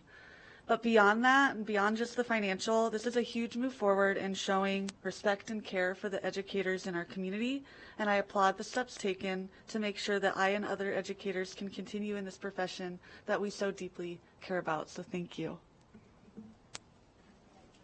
Thank you very much, Ms. Babb. Amy Jacobs. Hi, Ms. Jacobs. Welcome. Thank you. Hi there. This is my 24th year teaching in Washoe County School District. I was a classroom teacher for 15 years, and now I am the lucky special education teacher of students who are blind and visually impaired. And I'm a certified orientation mobility for students who are blind and visually impaired. It feels like the work we do really matters. I've worked really hard for lots of years to try to make a difference, and have spent so many hours of my own time, my family's time, to provide worthwhile and lasting experiences for all of my students, whether it was first grade students or my students now. And I am so grateful to finally feel valued and like the work we do matters. It feels like maybe now other people think we matter and like what we do matters. I'm especially thankful for the frozen step and having that back. Yes, it makes a financial contribution to my family, but more than that, it makes me feel respected and like what I do matters, and that the experience I have matters. So many parts of it. Thank you. Thank you. Thank you so much, Ms. Jacobs. Nicolette Andrini. Hi, Ms. Andrini. Welcome. All right. Hola, buenas tardes. My name is Nicolette Andrini. I am blessed to teach 217 middle schoolers Spanish at DePoli Middle School every single day. I have been working for Washoe County since 1999. So that longevity right there, I started in Echo Loader and Roger Corbett at the after school program, was a substitute, and now I've been in my own classroom for nearly 20 years. I am so thankful for this board, this negotiations team, everybody that really put this effort in. The impact is huge. Me in particular, I'm speaking because I'm getting that step back. When we froze, I was a younger teacher, and for all of those years, it really did impact myself. And so I feel validated. I understand we can't retro, I get it, but I'm just happy that now I will be on my correct step. And I appreciate where Washoe County is headed, because we've heard other boards and superintendents lead us one way, but now we're actually seeing what we're talking about, and it's real.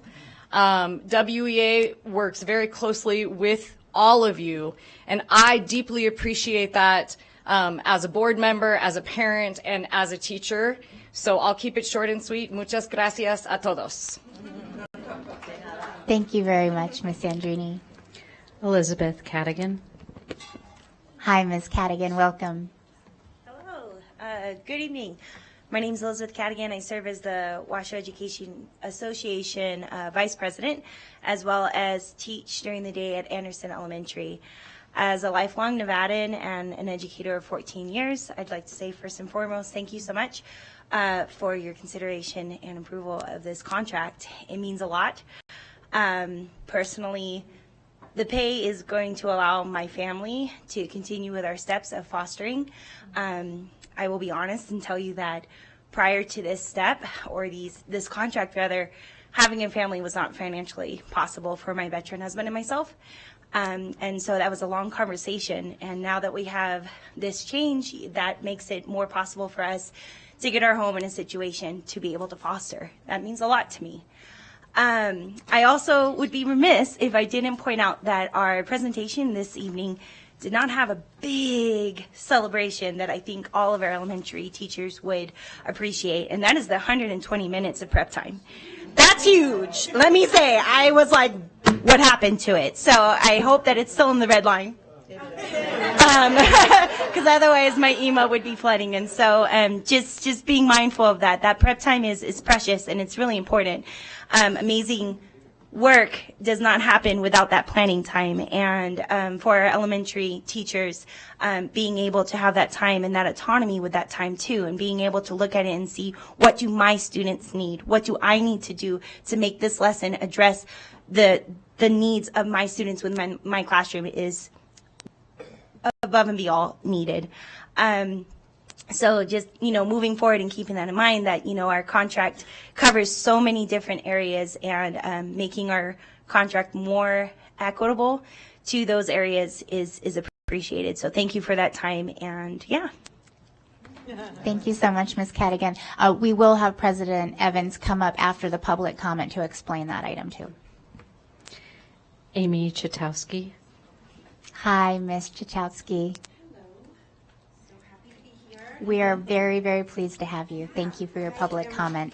Thrilled to be here, and the reason why I'm thrilled is because of this contract. I've been a teacher for 22 years in Washoe County School District. I have a master's degree. I'm nationally board certified. I'm already at the new open step, so I'm highly educated. And as a highly educated public servant, during my 22 years, I've had many second jobs. I was a waitress, bartender, hostess for 15 years at 4th Street Bistro. I would teach students during the day and then serve their parents at night.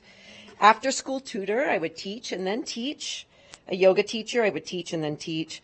Curriculum writer, I would teach all year and then write curriculum during the summer break.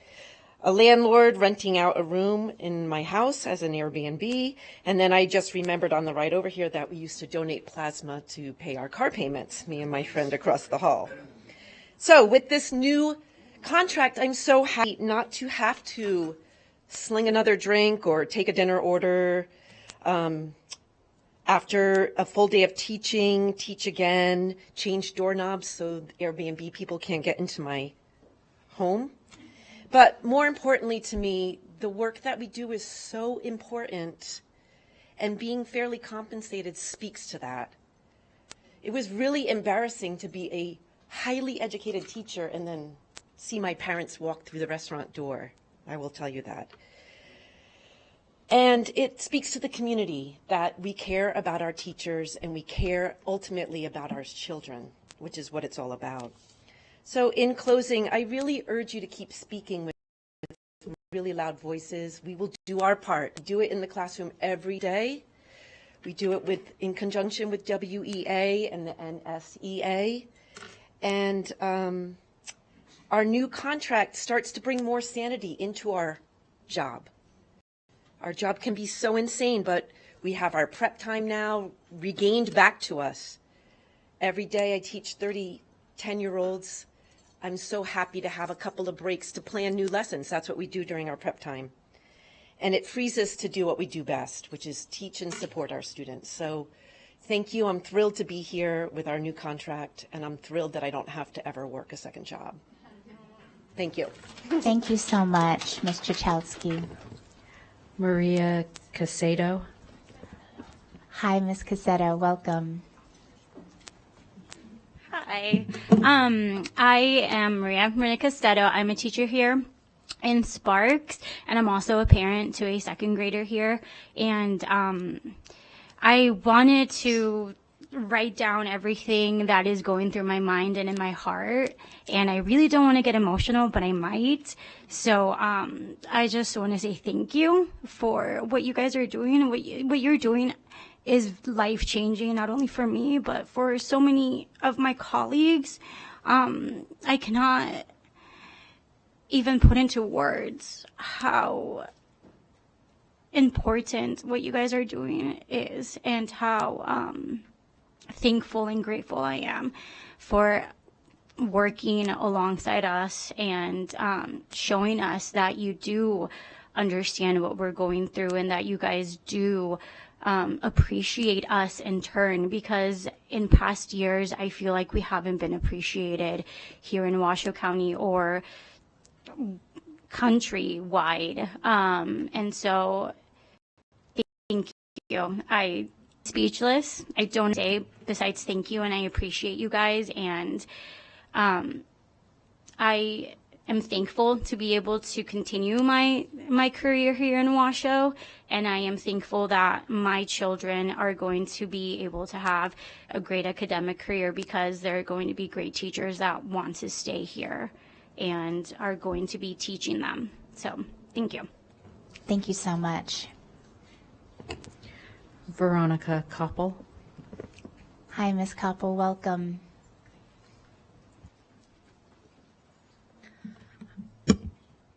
Hi, my name is Veronica Koppel. I'm the teacher librarian at Cold Springs Middle School. I have been kind of writing everything down up here, so excuse if I'm not making eye contact. I grew up in this school district, and I am now currently raising my son in this school district. I started as a one-on-one aide in 2008, and during my tenure with Washoe County School District, I have received my associates, my bachelor's, my master's, and I am currently continuing classes for my librarian certification. All of that has cost time and money. And prior to this contract, we were talking about moving away from our entire family because we could not afford to stay here. My husband is from here. We have a huge extended family here, a huge support system. And if this national average of $61,000 for teacher salaries was pulling my other teaching friends away, moving elsewhere because they could not afford to stay here, I would not be able to stay here if this contract was not so valiantly fought for. So I really appreciate the hard work that has gone into this and the ability to stand before you today, and thank you for this. And I also appreciate for the first time in the 15 years that I've been with this district, when I email the board members, I get a response. That doesn't always happen. So I am truly grateful for that. And I just want to really appreciate the hard work that it took to get here, and that you're listening to the highly educated individuals that are in your district. So thank you. Thank you so very much for that. Michelle Rutherford. Hi, Ms. Rutherford. Welcome. Thank you for being here.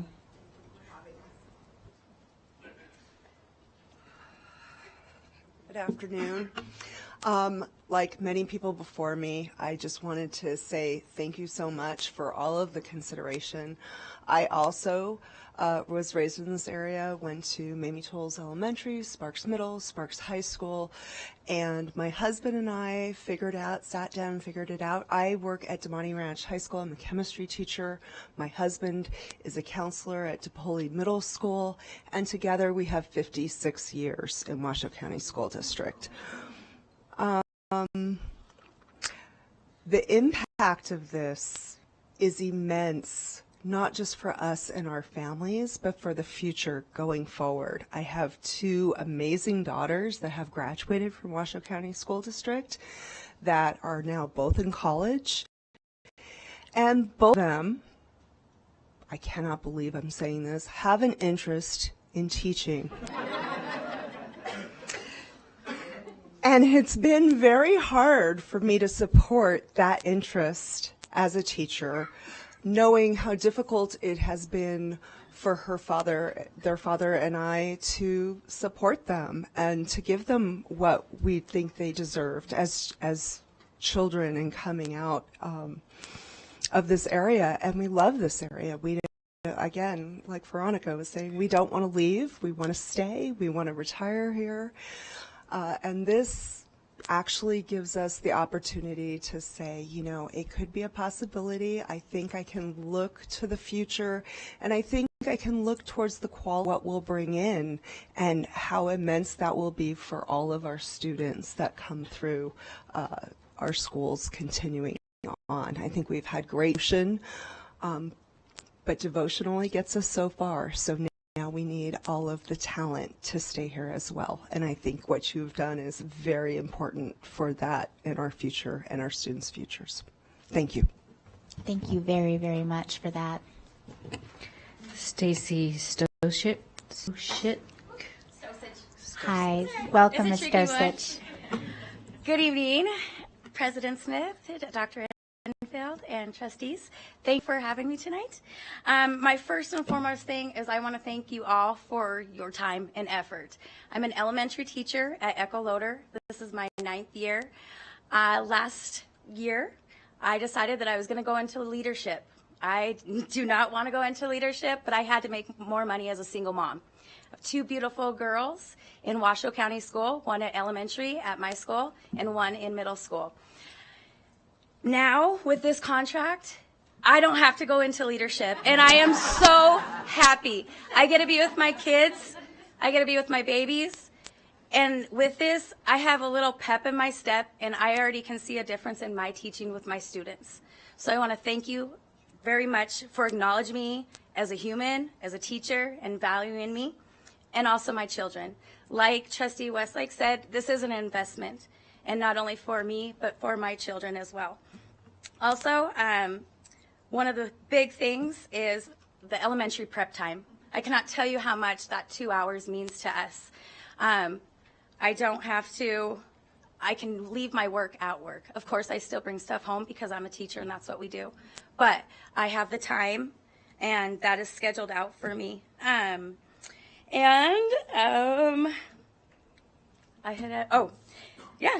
hit everything. So again, and thank you, trustees, for coming to Echo Loader for Heroes Day, and thank you for coming into our schools. I've been here since 2015.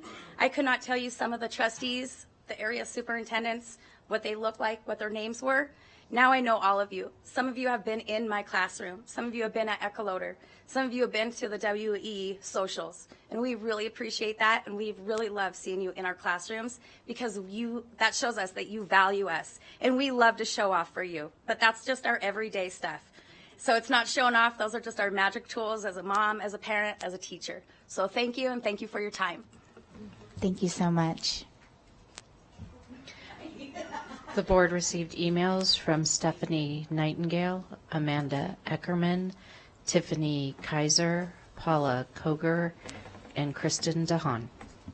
Wonderful. All right. President Evans, will you come up and address the not missing but unmentioned prep time for our elementary teachers. And this was such a big deal for us, so I got zoned in on the slide and I forgot to tell Dr. Mason on that. But this is a huge addition, and we've talked a lot about, and it's a very cliche statement of saying, we need to take stuff off their plates, and we say that in education. We need to take stuff off of educators' plates, but then we just put more on their plates.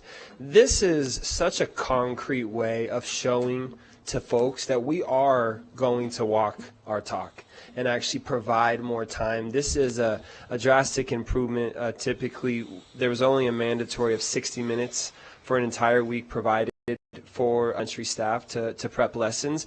That's getting doubled to 120 minutes, and for our special education teachers, they get an additional 30 minutes on top of that, so it's 150 minutes for them to do. And again, the time that the impact on learning comes from the time we can put into those lessons in creating meaningful learning experiences for our students to get them more engaged.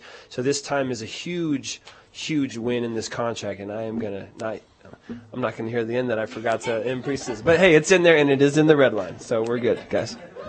Thank you so much. I appreciate that clarification. So there is another real special guest that we have here, and it's the person that sat in this seat before I did.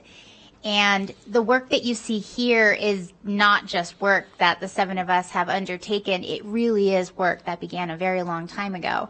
And for most of us who are on this board now, of course, we have Trustee Woodley, who joined after this person left. But she took up this charge, and she had been serving this district with fidelity and commitment for many, many years until she decided to take the fight and the championship to the legislature.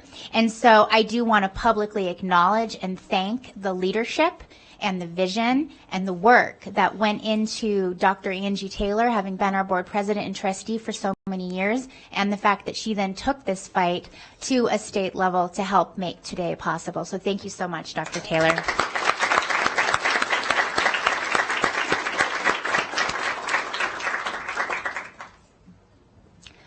All right, so on that note, I see Clerk Rodriguez's light on. Thank you, Madam President. So first and foremost, I can't express in words how much I appreciate all of you. I just can't. And hopefully through our advocacy, you can at least see some of that. But with that being said, there's someone that is the backbone of a lot of this, and I don't think she gives herself enough credit. So President Beth Smith, President Beth, be formal. President Smith, time and time again, I sit here at the dais and we hear you advocate, or not advocate, but acknowledge the work of everyone that everyone brings to this district. And you do this at every meeting. And like you said earlier, it takes multiple people to get to where we are today. So honestly, you're a true fighter, leader, and your dedication and advocacy is an inspiration to all us all. And I've seen it. You've advocated at the Believe sign at the education, Believe in Education event in downtown Reno. You've attended numerous Time for 20 events. You've countless hours advocating and testifying at the Capitol with our legislators, and many more unrecognized moments of advocacy. And I'll just say it, she was doing this while battling cancer. Yeah. And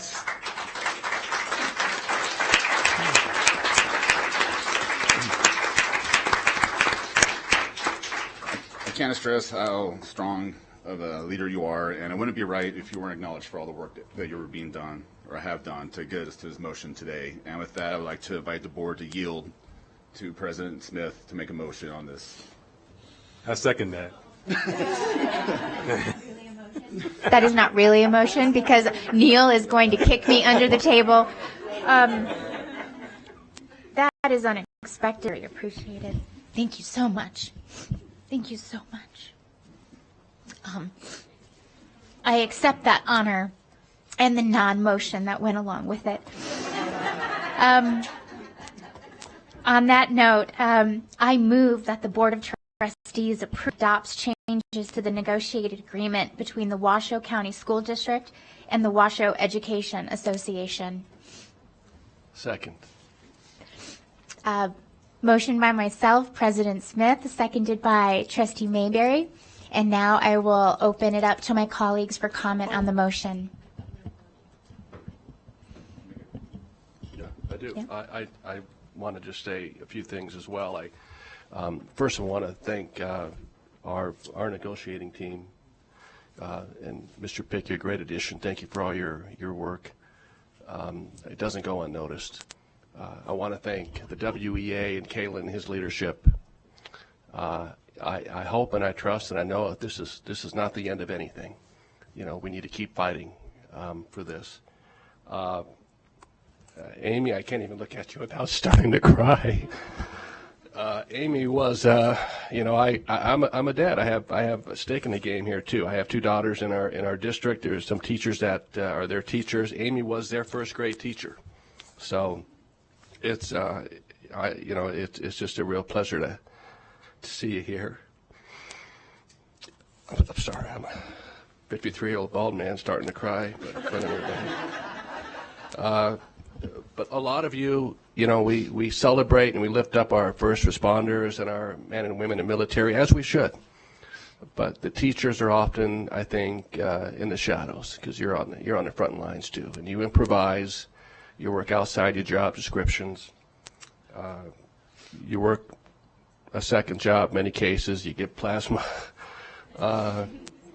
and I am really proud of all of you. Proud to be on this board and work with my colleagues and to ensure that this becomes a reality. And again, this should not be the end of it. This is nice, but 5-10 years from now, as inflation continues to creep up, we could find ourselves back in this realm. So keep fighting. We're with you 100%, and God bless you all. Thank you. Thank you, President Smith. I ran to be a board member because I wanted to make a difference. I have 8 grandchildren, and I wanted to pave a path and make a difference for them, and not just them, but every child in this district. And I'm not going to lie, there's been times when I've thought, what the hell was I thinking?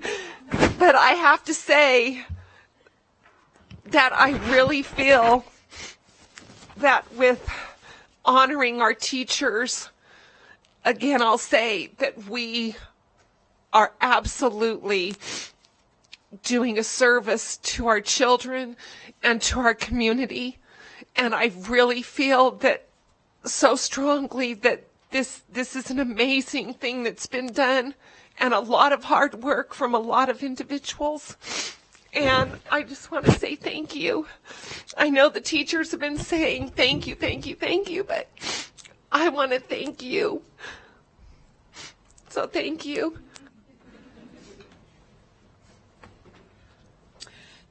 I echo that thank you.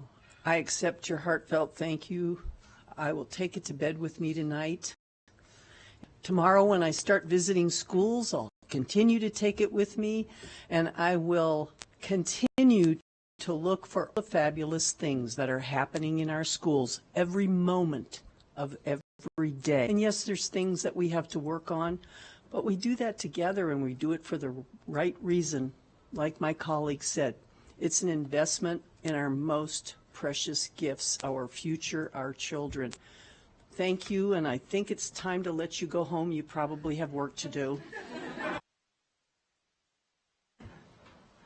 I'll add on to that, thank you, and I'll be quick. I want to say thank you to executive staff that worked with the WA, and a special thank you to Caitlin, because I know you had a goal and you were strong and forceful in that goal, but I appreciate that you kept it classy.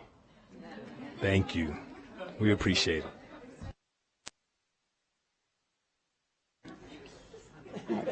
it. Trustee Church, I want to make sure you have the opportunity. Are you interested in speaking? Well, I wasn't going to, but just thank you again to all, and I appreciate seriously the comments made by the speakers that spoke from their heart, and I especially take to heart the comments about the housing situation. We can't solve all of that, but yeah, I'm on board. Thank you. All right, everyone. With great honor, the motion is by President Smith, seconded by Trustee Mayberry. All those in favor, please say aye. Aye. Aye. All those opposed, nay. Motion carries 7-0. Thank you so much.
All right, everyone. Thank you so much. That was incredible.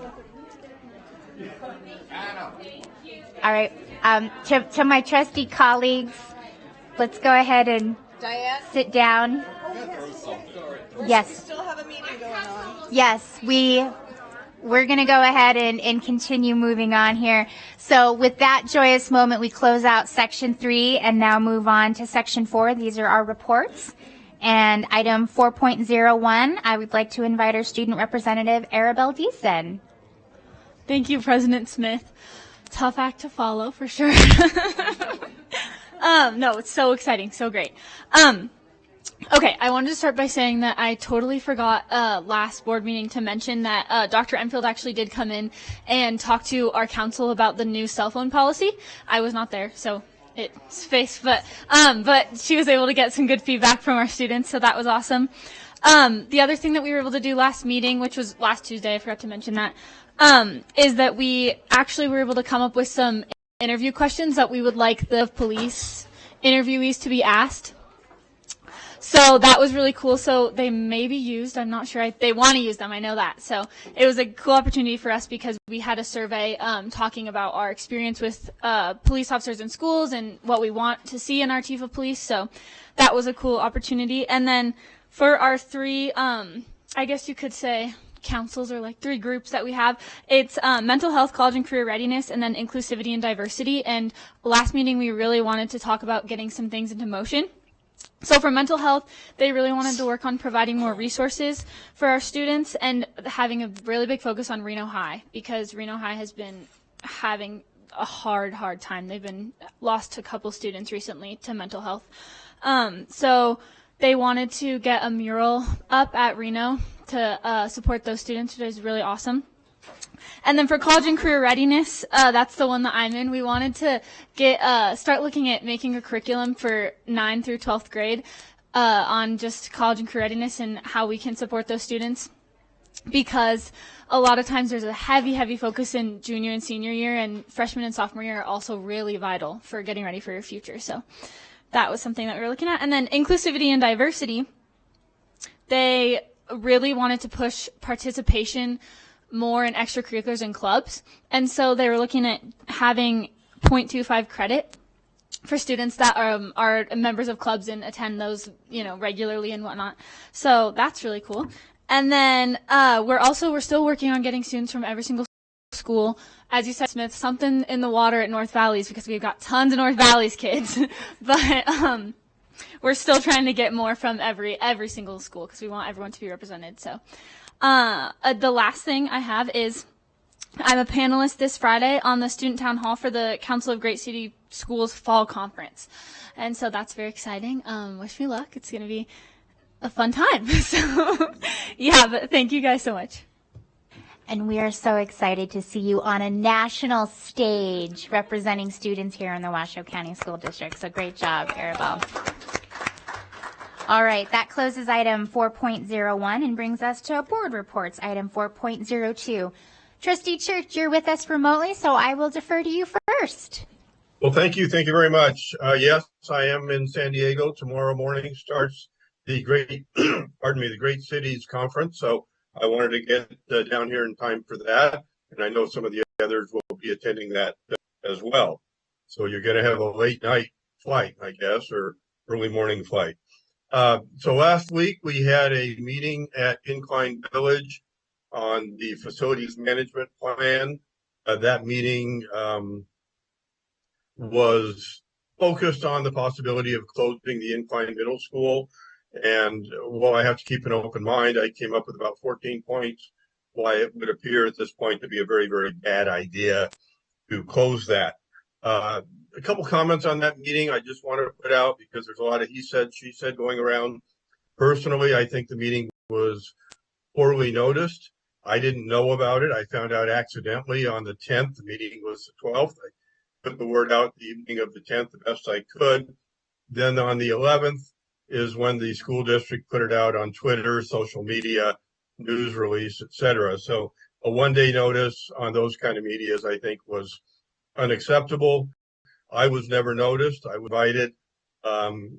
Whether that was intentional, who can say, but It just shouldn't happen.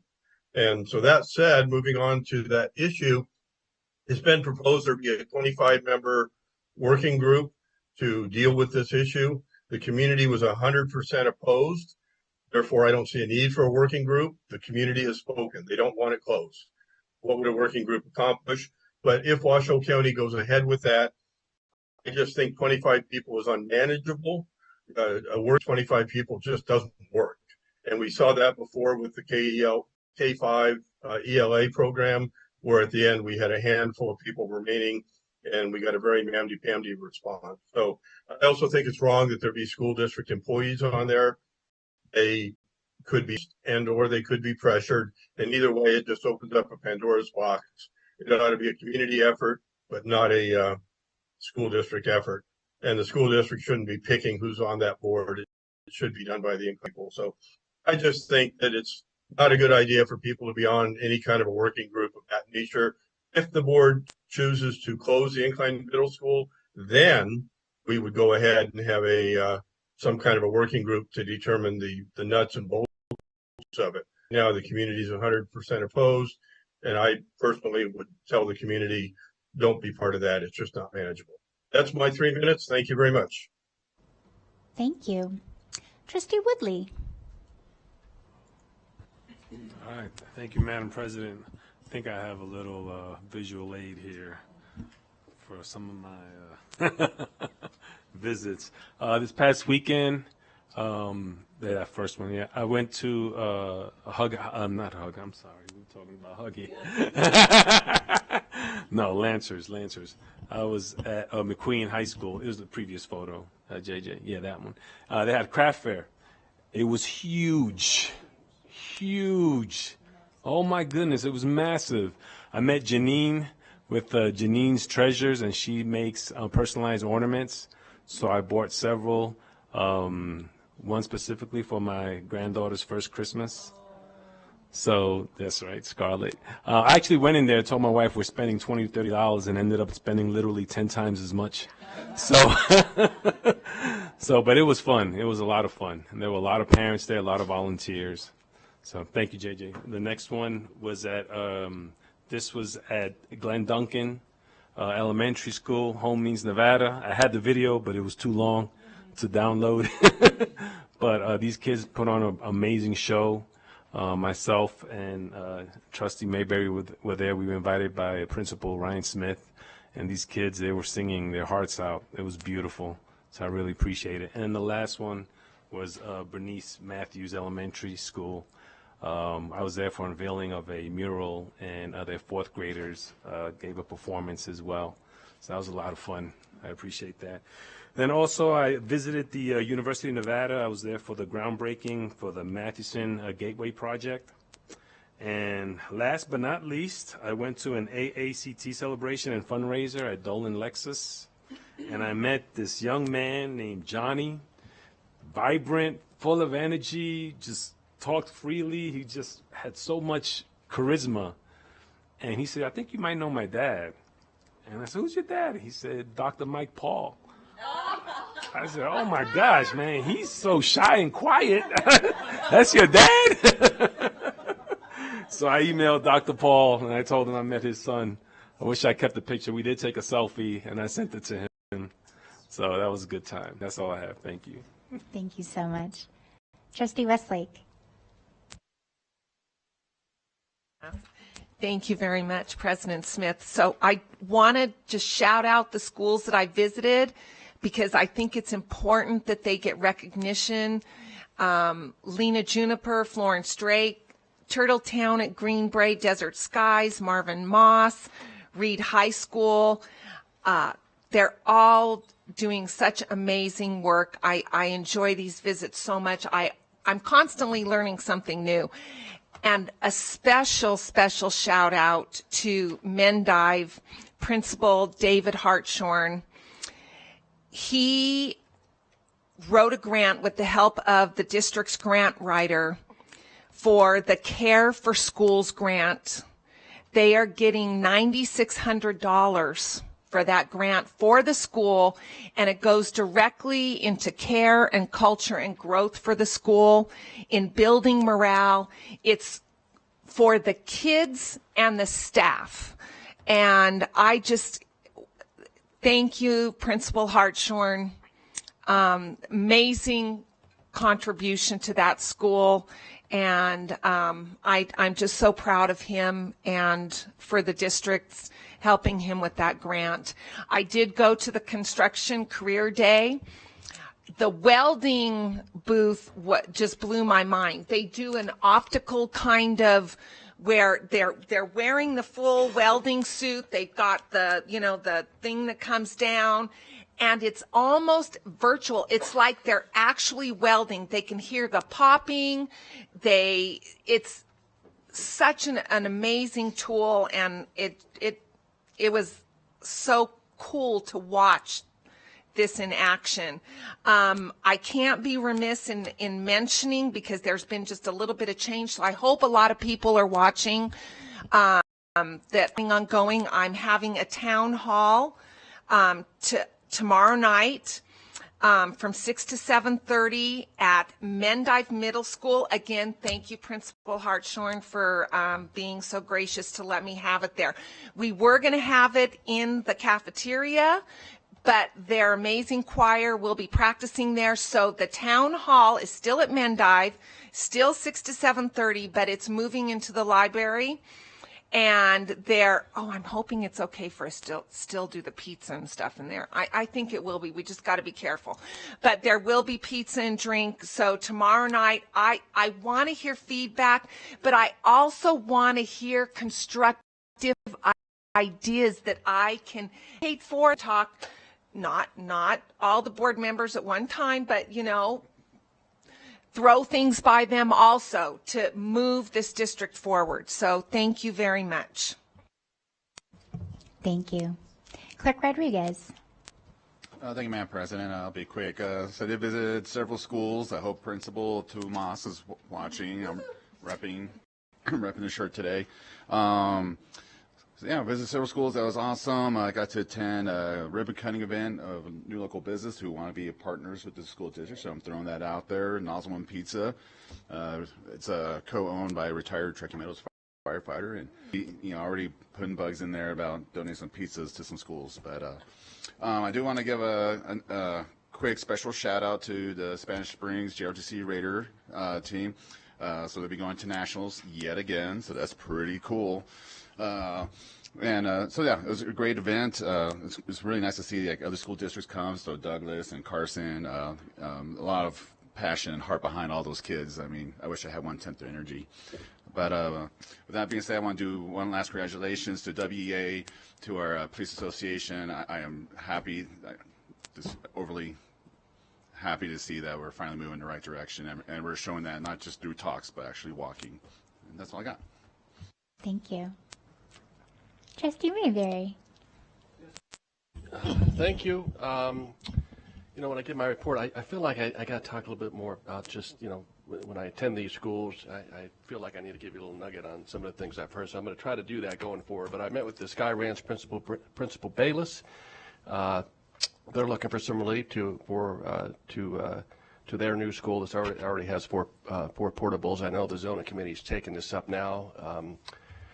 Principal Bayless also increases parent engagement with quarterly parent forums. I think that's important for the board to know, because we hear a lot about, lack of parent involvement perhaps, and principals are doing what they can to increase that. I also visited with the principal at Desert Skies Middle School, Teresa Quintana, and to increase parent involvement.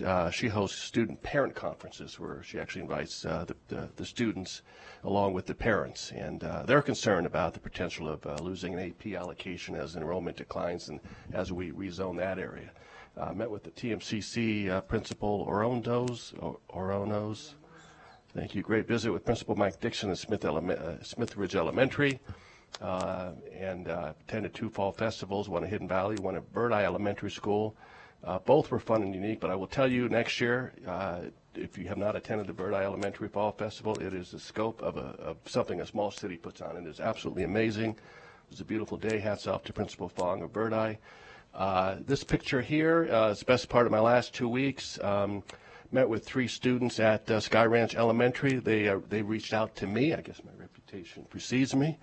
They interviewed me for their Be the Change project for Mr. Moffitt's social studies class, and that's Maggie Wright, Kaylee Rose, and Chloe LaFrance. And they asked some pretty tough questions on school financing, and really pleased to meet with them. Also met with a small group of school administrators and community leaders on an aviation curriculum. It's very exciting that we'll have this roll out next, hopefully, 25 school year. I rushed a little bit because I wanted to conclude on a bit of a somber note, and I apologize for that, but I know all of you share some anguish in the loss of 2 of our students in a house fire on Friday. I reached out to both the principals at DePoley Middle School and the Monty Ranch board, just let them know that if there's anything we can do. They appreciated the gesture. I know nothing. I don't want to speculate, but for they're listening, now's a really good time to check your smoke detectors, change those out. If you don't have any, the American Red Cross can provide those free of charge and install them as well. So again, my heart and sympathy is with that family and that tragic loss of 2 of our students. Thank you. Thank you for that, and thank you for extending that message on behalf of the board. Vice President Nicolette. Thank you. That was a beautiful crossover between your profession and your work as a trustee. Thank you. Cue it up, JJ. I had the pleasure and hard work of meeting with 3 third-grade classes at Huffaker Elementary School. They were studying government. And let me just give you a few of the words that we talked about. I mean, these kids, they were prepared. So we talked about voting, and they wanted to know about the voting process. So we talked about registration and how old you have to be and all of that. We talked about taxes so that they could understand how schools come about. They don't just snap our fingers and it happens. And they asked some great questions. We talked about the Constitution, and we basically talked about back when, how did voting start? And they all knew that initially it was for landowners, which was typically white males. It's just a fact. It's not a slam. It's just a fact. And then African American, black men got the vote before women did, and then women. So I got to tell you, these kids. And then they asked me one of the questions that's always been hard for me to ask because it's such a long answer. Why do you want to be a school board member? And so I just come to the point now where it's because I love education and I love you, and you are the future, and that is very important to me. That was enough for them, thank goodness. I hope it'll be enough for when I'm asked later on. Next photo, please. I, too, attended the Career Construction Day in high school at the Reno Sparks Convention Center. And I'll give you a little stats. My colleague, Trustee Colleen, was spot on in how fabulous it is. There's AI going on in these trades and as far as training. It's very impressive. There were 33 hands-on interactive activities, 19 information booths, over 1,000 students, 85 staff members, 54 vendors, and several other school districts. Washoe County School District organized this. It was absolutely beautiful.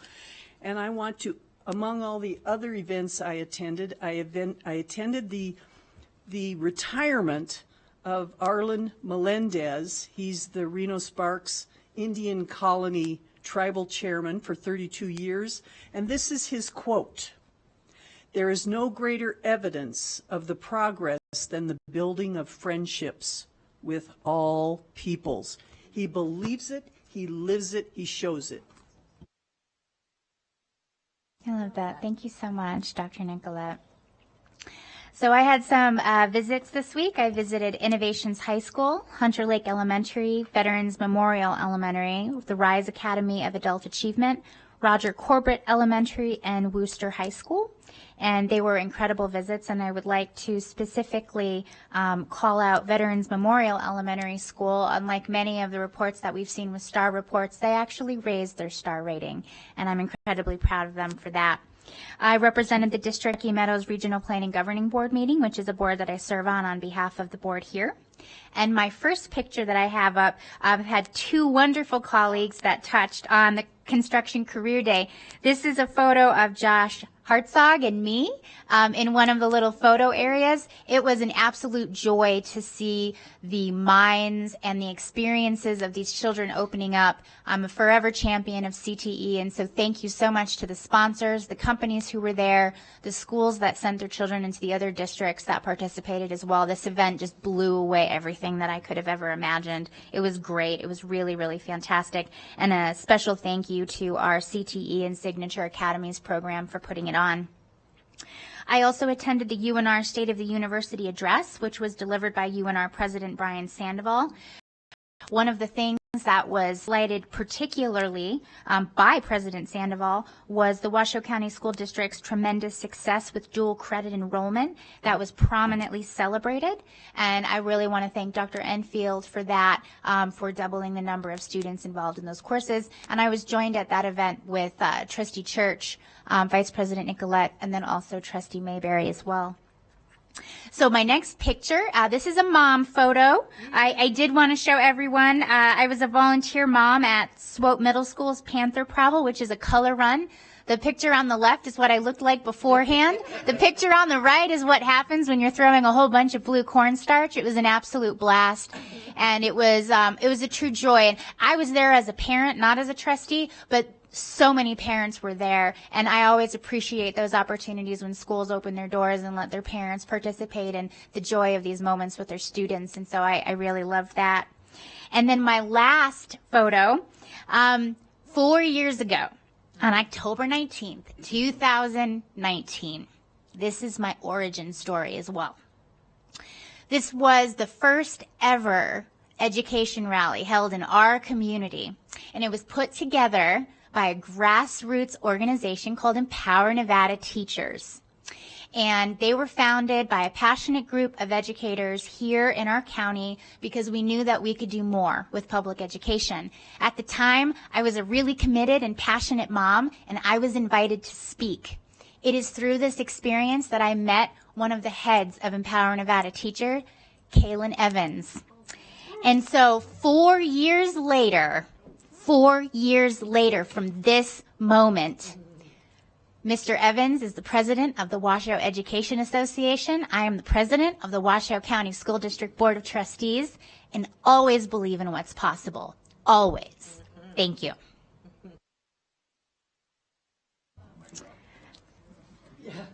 Thank you so much. All right, so that closes item 4.02, and now we'll move on to item 4.03, our superintendent's report. Thank you, President Smith, and always believe. So I know that we heard a lot of testimony tonight, and we received emails from a number of teachers and staff impacted by the decision to ratify this historic contract. But one of the messages we received stood out, and I just want to I'm not going to share the name, but this teacher said, "This contract will allow my husband and me to invest more fully into our retirement and to work on paying off our home. I plan on teaching for at least another 10 years, and the additional salary will allow us to create a future for ourselves that is above the poverty line. This contract would also allow me to stop working a second job. I've worked at least 2 jobs for 22 out of my 28 years as a teacher. This would bless me so greatly." So I want to say thank you to the trustees, to President Smith, to Kaylin Evans, and everyone on both sides of the bargaining table for blessing our teachers and staff with what is long overdue. And I will say that as a former high school teacher myself, none of us is in it for the money. But not a single one of our teachers should have to work a second job because they're not making a living wage. I never want to go to a birthday dinner again like I did last year with my family and have my fabulous wait person be a teacher who is giving up time with her family to wait tables. We just have to do better, and this contract is a big step forward in doing better, and we're going to keep going. So this isn't the end. So I am proud and grateful. I'm new to this party. As President Smith said, many of you have been fighting this fight for years. So thank you for allowing me the honor to get in the fight with you, and onward. And with that, I will close out by saying it is National Principals Month. And so we put together a little video to celebrate our wonderful principals. And we're going to play that now, and that will close out my comments, President Smith.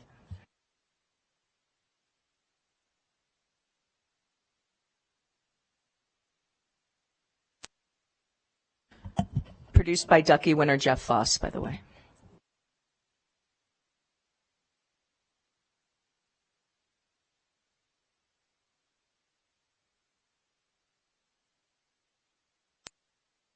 That's okay. We'll send it to you. That's okay. We can send it to the trustees, and then also there's no shame in showing it at the next meeting, even if it's November. So that's fine. Okay, we'll wait till November. Oh. There we go. What makes a good principal is not only making school about learning, but also making it fun for others, students and teachers. Roaming the halls, making sure everybody's in their class. I see somebody who's there for the students and somebody who's going to be there to help the students when they need the help. It makes my day feel better when my principal is actually and wondering about my day or how I'm doing, and he's like, oh, how's soccer going? I'm like, it's going great. But the fact that he knows that I'm playing soccer and that we had a game the other day, with all those other things that he has going on, I think it's that we have that type of principal around. If you don't have a principal that's interactive with you, nobody's going to want to get interactive with them, or with school in general. It makes students more excited to go to school. It makes you feel like you're in an environment where somebody really wants to see you succeed, and having somebody rooting for you like that can really make somebody go far. I think very compassionate and lively at school, just not staying in their office and coming out and just talking to the students, interacting with them and showing that they care for their school, being involved during spirit weeks, games. I would say a principal that instead of jumping to conclusions and assuming what happened, they to let the students explain their part, and then she kind of decides. I feel like she wants to make sure that students are doing good in their life. So if there's a bad, if they're doing bad, she wants to know why. So maybe she can help a little bit. They need to care about the school.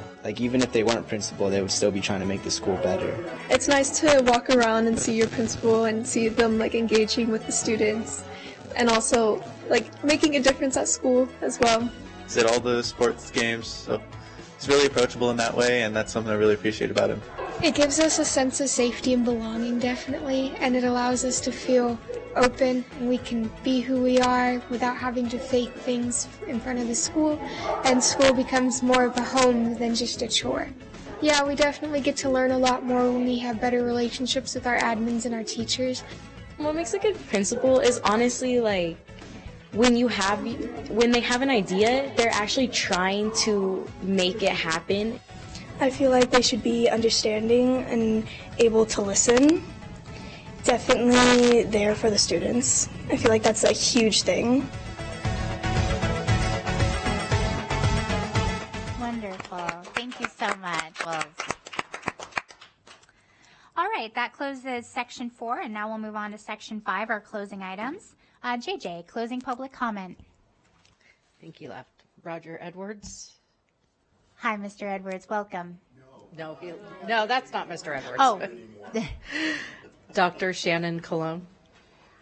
Hi, Dr. Cologne. Welcome. Oh, so I'm probably going to betray my age by carrying a physical piece of paper.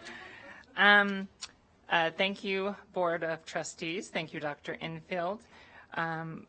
First, I want to say that as president of the Association for Professional and Technical Administrators, which includes our psychologists and ProTechs, we would like to congratulate the Teachers Union for working together to reach a historic agreement that benefits our frontline staff, who are the backbone of WCSD. Without our teachers, we would not exist. APTA would also like to extend its congratulations to our school police, who have sought to extend their current contract and increase their cost of living benefits. However, with School Psychology Awareness Week coming in the second week of November, as president of our organization, we're deeply disappointed in the way that APTA, including some of our pro-techs who are not in leadership positions, and psychologists in particular, have been treated by this board and the leadership team.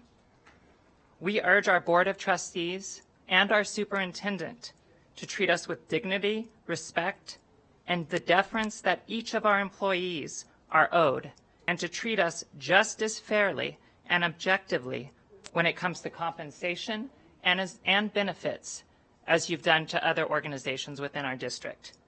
We implore you to demonstrate true equity and engage in building positive relationships and continued discussion with our employees and our leadership, not through your words, but your actions. I have reached out to each of you twice, and I've met with 3 of you in the 21-22 school year. My efforts have been rebuffed in the 22-23 school year. So again, I implore you to work with us as a team and to demonstrate your dedication, not just to our teachers, not just to our school police, but to every employee in this organization. Because we're all here working for the families and the children, and that's what we're here for. Thank you. Thank you, Dr. Colon. Timothy Stevenson. Hi, Mr. Stevenson. Welcome. Well, I don't want to discredit anything that the union's done as far as raises and all those kind of things. I think the self-aggrandizing that everybody here does and pat themselves on the back to be kind of laughable. Think of pay as a national average. If that's the case, $61,000 is the national average. Think of it like grade levels. You're behind grade level. Not in pay, but in education or systems and things that we have in the school. Computers, technology. Our computer's 15 years old. It takes my students 15 minutes to log on to those computers.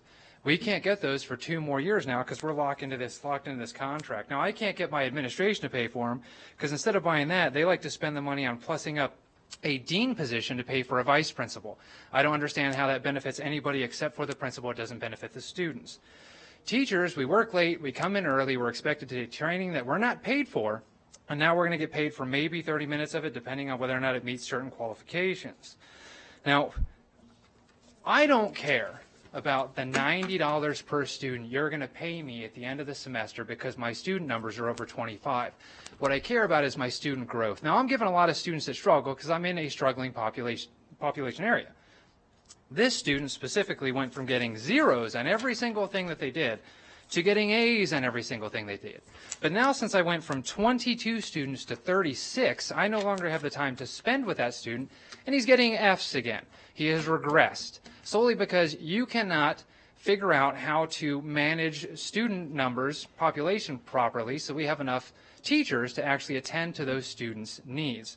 Now, to add on to that, at the end of the school year, we take the SBAC test. The SBAC test kind of grades your classroom based on Washoe County's average standards. If I look at my SBAC growth from last year, I am one of, if not the best, 5th grade math teacher you have. I will amend that statement. I was one of the best, or if not the best, 5th grade math teacher you have, or had. I'm retired military. I don't have to put up with this. I don't have to sit there and worry about my students' growth as compared to whether or not the county is willing to hire interventions teachers or pay for the technology for it. Because of that, tomorrow is my last day with Washoe County School District. If any of you care to see any of this information, and I highly doubt you do, it will be in that trash can right out there in the hallway, because that's what Washoe County thinks of most of the teachers and their opinions. If you were to ask other teachers outside of this little self-aggrandizing thing that you all like to do, the whole dog and pony show, you will probably see that more than 50% of your staff is displeased. Thank you for your comment. Bruce Foster. Hi, Mr. Foster. Well, welcome. Hi. Good afternoon, and Superintendent Enfield and President Smith and trustees. And I'll have to say my feelings are really hurt because I'm missing dinner that my wife prepared, and I don't know if I'm going to be able to handle it. But we could fix that if we had my 3 cents worth at 2 o'clock. My concern here is the sexualization of our children. And I brought this to your attention. It's kind of a two-pronged issue with your sex education program and then pornography within the schools. And I brought to your attention Emily Drabinsky, who is the new ALA president, and she is a self-described Marxist, and she says that public education needs a site of socialist organizing. Libraries really do too. Now my question is, hopefully we're not really connected with ALA, but if we are, we need to get disconnected. Moving on to the next thing, I've been getting emails from Karen England, and you're maybe familiar with Karen England. She's against pornography in schools in California. And we see what's happening in California. It seems to drift over the mountains to Nevada. And I'm concerned, being a granddad of 9, that my kids are in Lyon County, and I'm concerned that it's going to drift that way. Well, she's a part of the Capital Resource Institute, and I get emails regarding, is this book in your library? So I started searching, and lo and behold, which I gave a copy to everybody, this one popped up, Sarah Moss, A Court of Mist and Fury. And if you wish to follow along, on page 22, it reads, and this is at Reed High School, by the way, his tongue swept my mouth again, in time to the finger that he slipped made of me. I can't read it very well. My hips undulated, demanding more craving of him, and his growth reverberated in my chest as he added another finger. Tammin, I begged. He palmed my breast, his thumb just flicking over my nipple.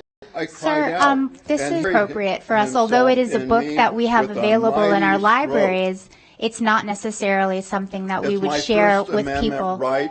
Thank you very much. It's not your First Amendment right. Thank you for your comment. We appreciate you being here. Thank you. JJ, who do we have next? That's all I have. Thank you. I also read all books. Nope. Stop right now, please, sir. Please. Let's make the... Nope. Stop, sir. Thank you. All right. That closes item 5.01, public comment, and now brings us to item 5.02. Our next meeting announcement is on November 14th, 2023. And at 6:30 p.m., we'll adjourn this meeting. Thank you.